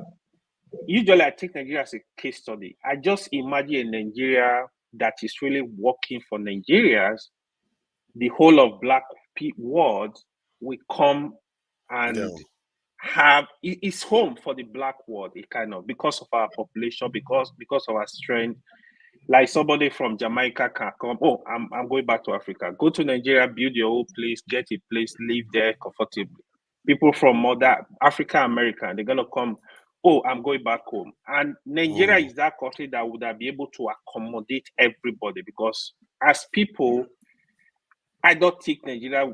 I don't think we will discriminate at that level. That this person is black. As long as you are black, you are gonna be highly welcome. So it's kind of like a failure on our part. So that I think it has to be mindset. We need to change our mindset. We need to. Can I say something? Sure. Yeah, man. Thank you, and thank you for everybody for tolerating me. You feel me? I don't know if we can. It's like people. You remember this saying? Can you handle the truth? You feel me? Because that's the thing with us. We cannot handle the truth. You feel me? And what we need to understand, I wanted to say to Mr. John, you feel me? That if a 5-year-old is capable of stealing, you don't want to blame his mama, Mr. John? So you want to tell me it's the daddy's fault? No, Mr. John, it's the mama. She a thief. She a thief. That's why the kid is a thief. You feel me? What? He learning from her. If let me tell you something. The mothers are carriers of culture. So whatever culture men have, it's women that's promoting it. You need to understand that. Only in the Islam world, where it's an organized religion, designated for male power, that is where women don't have power, because their minds are controlled by Islam. You feel me? Now in the Christian world, you have two sets of Christian. You have the secular Christian and you have the Christian Christian. The Christian Christian is the creator and the producer of the secular Christian. The secular Christian is the most dangerous. They are the thieves. They are the killers. They are the ones that's terrible, ripping your country apart, because they are loyal to white, to their Christ, whiteness. They are loyal to whiteness. Their religion has taught them that blackness is redundant. It's not redundant. It's to be disregarded. They are taught, because their religion has disregarded blackness. There is no black promotion in Christianity and black love promotion and black hair love in Christianity. So it's only white hair loving and white skin loving in Christianity. And that's what the southern Nigerians learn. And what happened now is these women in the secular world and Christian world, they're all the same thing. They backslide and go back and all that stuff. You feel me? But they are the ones who what you'd call benefit the most out of this Christian secular and Christian world. It's the women. You feel me? So what happened? Call out the men too now. Hold on, wait. The reason why I'm specifying on the women is because they are in control of us from 1 to 12-year-old. I say 12 because you can assume your own thoughts by 12 years old. So the woman have turned you into what you are, because by the time you're 12, you're living off her teaching, whether it's good or bad. You feel me? So what I'm trying to say to you is, you need Pan-African black consciousness inside the minds of our women, so they can distribute these characteristics to the children, male and female.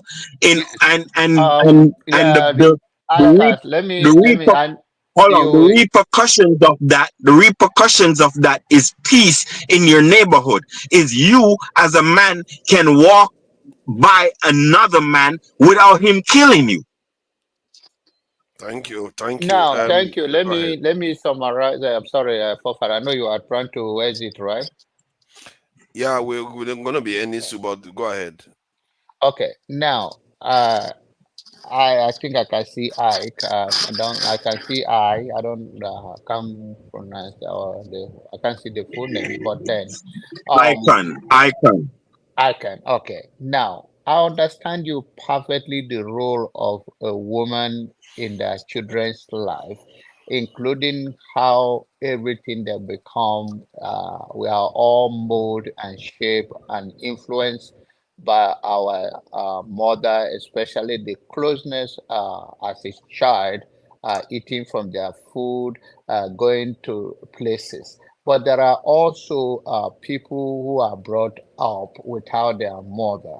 So what I do not disregard your or did not argue about that, but then there are other part of life that children also grow up with their own parent, I mean with their father, that impact them and shape their life. And if anything to be said, African men have failed to lead. And if I thought that you're going to hold the women accountable for, okay, they are nurtured, they are brought. I understand the spiritual aspect of it, go to church and all of those Yeah, things. just But some of the things, not everything, yes, just some of the things, exactly, and exactly. they That are is all I major want to. things. Is some yes, that's all. That's my point. You got it. No more. Thank you. Oh no, I'm not blaming the woman for everything. I blame white Exactly. people for everything. I No, blame white white people, people and it's Arabs time for for us to everything. take it. We cannot play the game of Hold back on, and forth, hold on, blaming them. listen. We have to take All our right, own destiny in our own hand today, or all right, as we Mr. John. continue. Yes, Wait, P. Why are you rushing all the Yeah, time, Mr. brother? Hold on, Jagaban. It's a conversation. Just calm down, Mr. No, John. are you for let a I'm man land saying, before you I'm talk? You're saying, always at interrupt man. I can Listen Mr. here. fire. I can fire. It's good to let Mr. it's John. good to let it's Hold good on. to let I'm Naba finish his thought sometimes so that yeah, you can. yeah. let him go I'm ahead. having respect to the man. Just have respect to me and be quiet when I'm talking to Mr. John. Just be quiet. Mm-mm. You, Stop Okay, again with your Jagaban. unruliness. You start again. Yeah, man. I'm a man just like anybody. Have respect. If you want respect. No, man. Go You go the ahead. Go wrong way, ahead. I'm brother. listening. You It's go the okay. Go wrong way ahead. I'm again. listening, please. Anyway, I'm listening. anyway, I blame white people and Arabs for the destruction of Africa. But I am giving white black women I am talking about the responsibility that we all have, man and woman. You feel me? And I'm trying to make you understand that we need to make our women accountable for their actions also. You feel me? And you can and if you don't, then nothing will change because they have a tug of war going on. And we need to make them understand that you have to be on we all have to be on the same side. We cannot be on opposite teams. You feel me? I mean the black man and the black woman. You Yes, understand? I understand you perfectly okay. So And I so what know I'm when you trying to are say, talking about hold the on. Oh, God, me. Hold on. Why are you There's trying a to sound like you've been solution. saying it now? I can I'm fire. Yeah, saying, you were repeating yeah. yourself. We understand you completely, brother. You don't have to jump in and repeat yourself again. well, I All right, understand you go ahead, Mr. completely. John. Yes, you do not. I Go ahead, Mr. understand you John. completely well. Sometimes you may be maybe articulating the message and putting the puzzles together, but I understand you completely. Let me give you an example how I understand you. There was a guy here who have a different view about the way of his approach to God, and the wife have a complete view, and they have that in the house, and she take the children to another place. While so I understand all of that. The influence in our culture, even we grow up and we train our children. Man go through so much to raise the family. End of the day, is the only woman that go for what is called like childbearing, whether it's the female or the male. So I understand the influence that the women have on the children and the next generation by shaping them. But it's also like you said, it's accountability. We all have a role to play. Thank you. Ola, you may want to put your camera on if you are going to come on stage. The other people that are camera off right now, we already know them. They have their camera on when they came on. So if you want to come on, Ola, you want to put your camera on. So, but yeah, who is that? Sorry, who is that? Go ahead. Tudaja. I just I come up now. Yeah, you have to come up now. I don't come up because my data overpower. Leave him alone. He come the cut. Leave him alone. He come the cut. It's the rules. So I have to stick by the rules. Something mad. Yeah, okay. No, you are not allowed to do that. I'm sorry. What I'm going to do is when I stream to only because you're not allowed to come and cuss me out unless you show your face. Allah, don't mind. I can't fire is a show off like that. Don't worry. When you are ready to show your camera, see what we're going to do is when I'm streaming only to my channel and the other, then you can come on. But when he's streaming to this channel today, the way it is doing, you are not allowed to come without camera. That is the rules. All right, gentlemen, I really appreciate your time here today, and we have to end it. You know, it's a bit a kind of I don't feel like it so soon. Let me go. I love and adore my black woman, and they drive me nuts when they in their natural hair. You feel me? Yeah. I don't like wig woman. You're tricking men too. I want to tell one woman, you are tricking a man when you put on all these displays. It's not your real self. So a man don't truly like you. So you need to stay in your original form, that the man that likes you. It's better for you. Thank you. All right. Let me go. Yeah, welcome you, Jagun. Thank you for joining us. Jefferson, one of the first here. Thank you for joining us, John Abba. I really appreciate all of you, and obviously AY, the high IQ guy that likes to show off, and all the rest. Thank you for joining us. Thank you for joining us. Let me thank all the people. The first thank the ones that donated. Topeo and Topeo with the $5 and $15. We appreciate it. Topeo is supporting the channel quite heavily. We really appreciate that. Lighthouse, I see you there. Thank you for joining us, Lighthouse. Kenry Bar, they're all laughing at me. They said I've met my match today, that I've met somebody that's more radical than me. I can't fire. I was giving them fire now. So Kenry Bar, I see you there. Malam Ifi King. This is the first time I've seen Malam Ifi King saying something positive about anybody. You're like, let's encourage these people to be, people are siding with Nigeria. She I don't know whether it's a he or she actually. Seems to find it interesting. Somto Franklin, thank you for joining us, Somto Franklin. I see you there. And Tracy Jacobin, as always, thank you for joining us. I really appreciate it. Quinty a Black Beauty, I see you there too. A Black Beauty. Lily Omioga, thank you for joining us, Lily Omioga. I see you there. Rose OT66, I see you there. Thank you for joining us. And there is Tina Edokpai, I see you there. Anene Emeka, I see you there. Anene Emeka, thank you for joining us.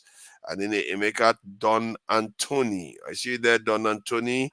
And I think I've said Quinty A already. Olalere Oladapo. Thank you for joining us, Olalere. DJ Dodoye, I see you there. Thank you for joining us. Izon, I see there Aizon. Thank you for joining us. Yeah, an intelligent guy, and and Aizon always sharp-minded. Easy D. Thank you for joining us. Lighthouse, I see you all there. Topeo, I've seen you all. So I hope you all have a great week ahead. Have a fruitful week, and I hope our conversations have enriched your awareness and your knowledge reserve, because it's always useful. I gain a lot from all these conversations, and one is building, and we are building, and sooner or later we'll start seeing the kind of changes we want to see in our country. If they told me last year Nigeria will be a kind of, we are going to be having options about multiple refineries that are going to be built. There are so many now coming on the chain, so it's a good thing. Yeah. Let's keep building on, and I just hope that we start focusing our demands on all these. Anybody that is in office, pepper them so that they prove themselves. If they can't prove themselves, let them get out of the way, because our lives are at risk here, and our children's lives are at risk. We want to build and get out of the mess that we are in, so that we don't have to be always traveling overseas to earn a living, and our people are not being dying in the ocean because they are trying to travel to Igbo country. That's why we are having this conversation. Stuff ahead is too much. We don't want that anymore. And hope you all have a great week ahead. Till next time, goodbye, everyone. I need to find our national anthem here so that I can play us out with our real national anthem, not the one this absolutely. All right. Our eyes, oh, compatriots, Nigeria's call obey, to serve our fatherland.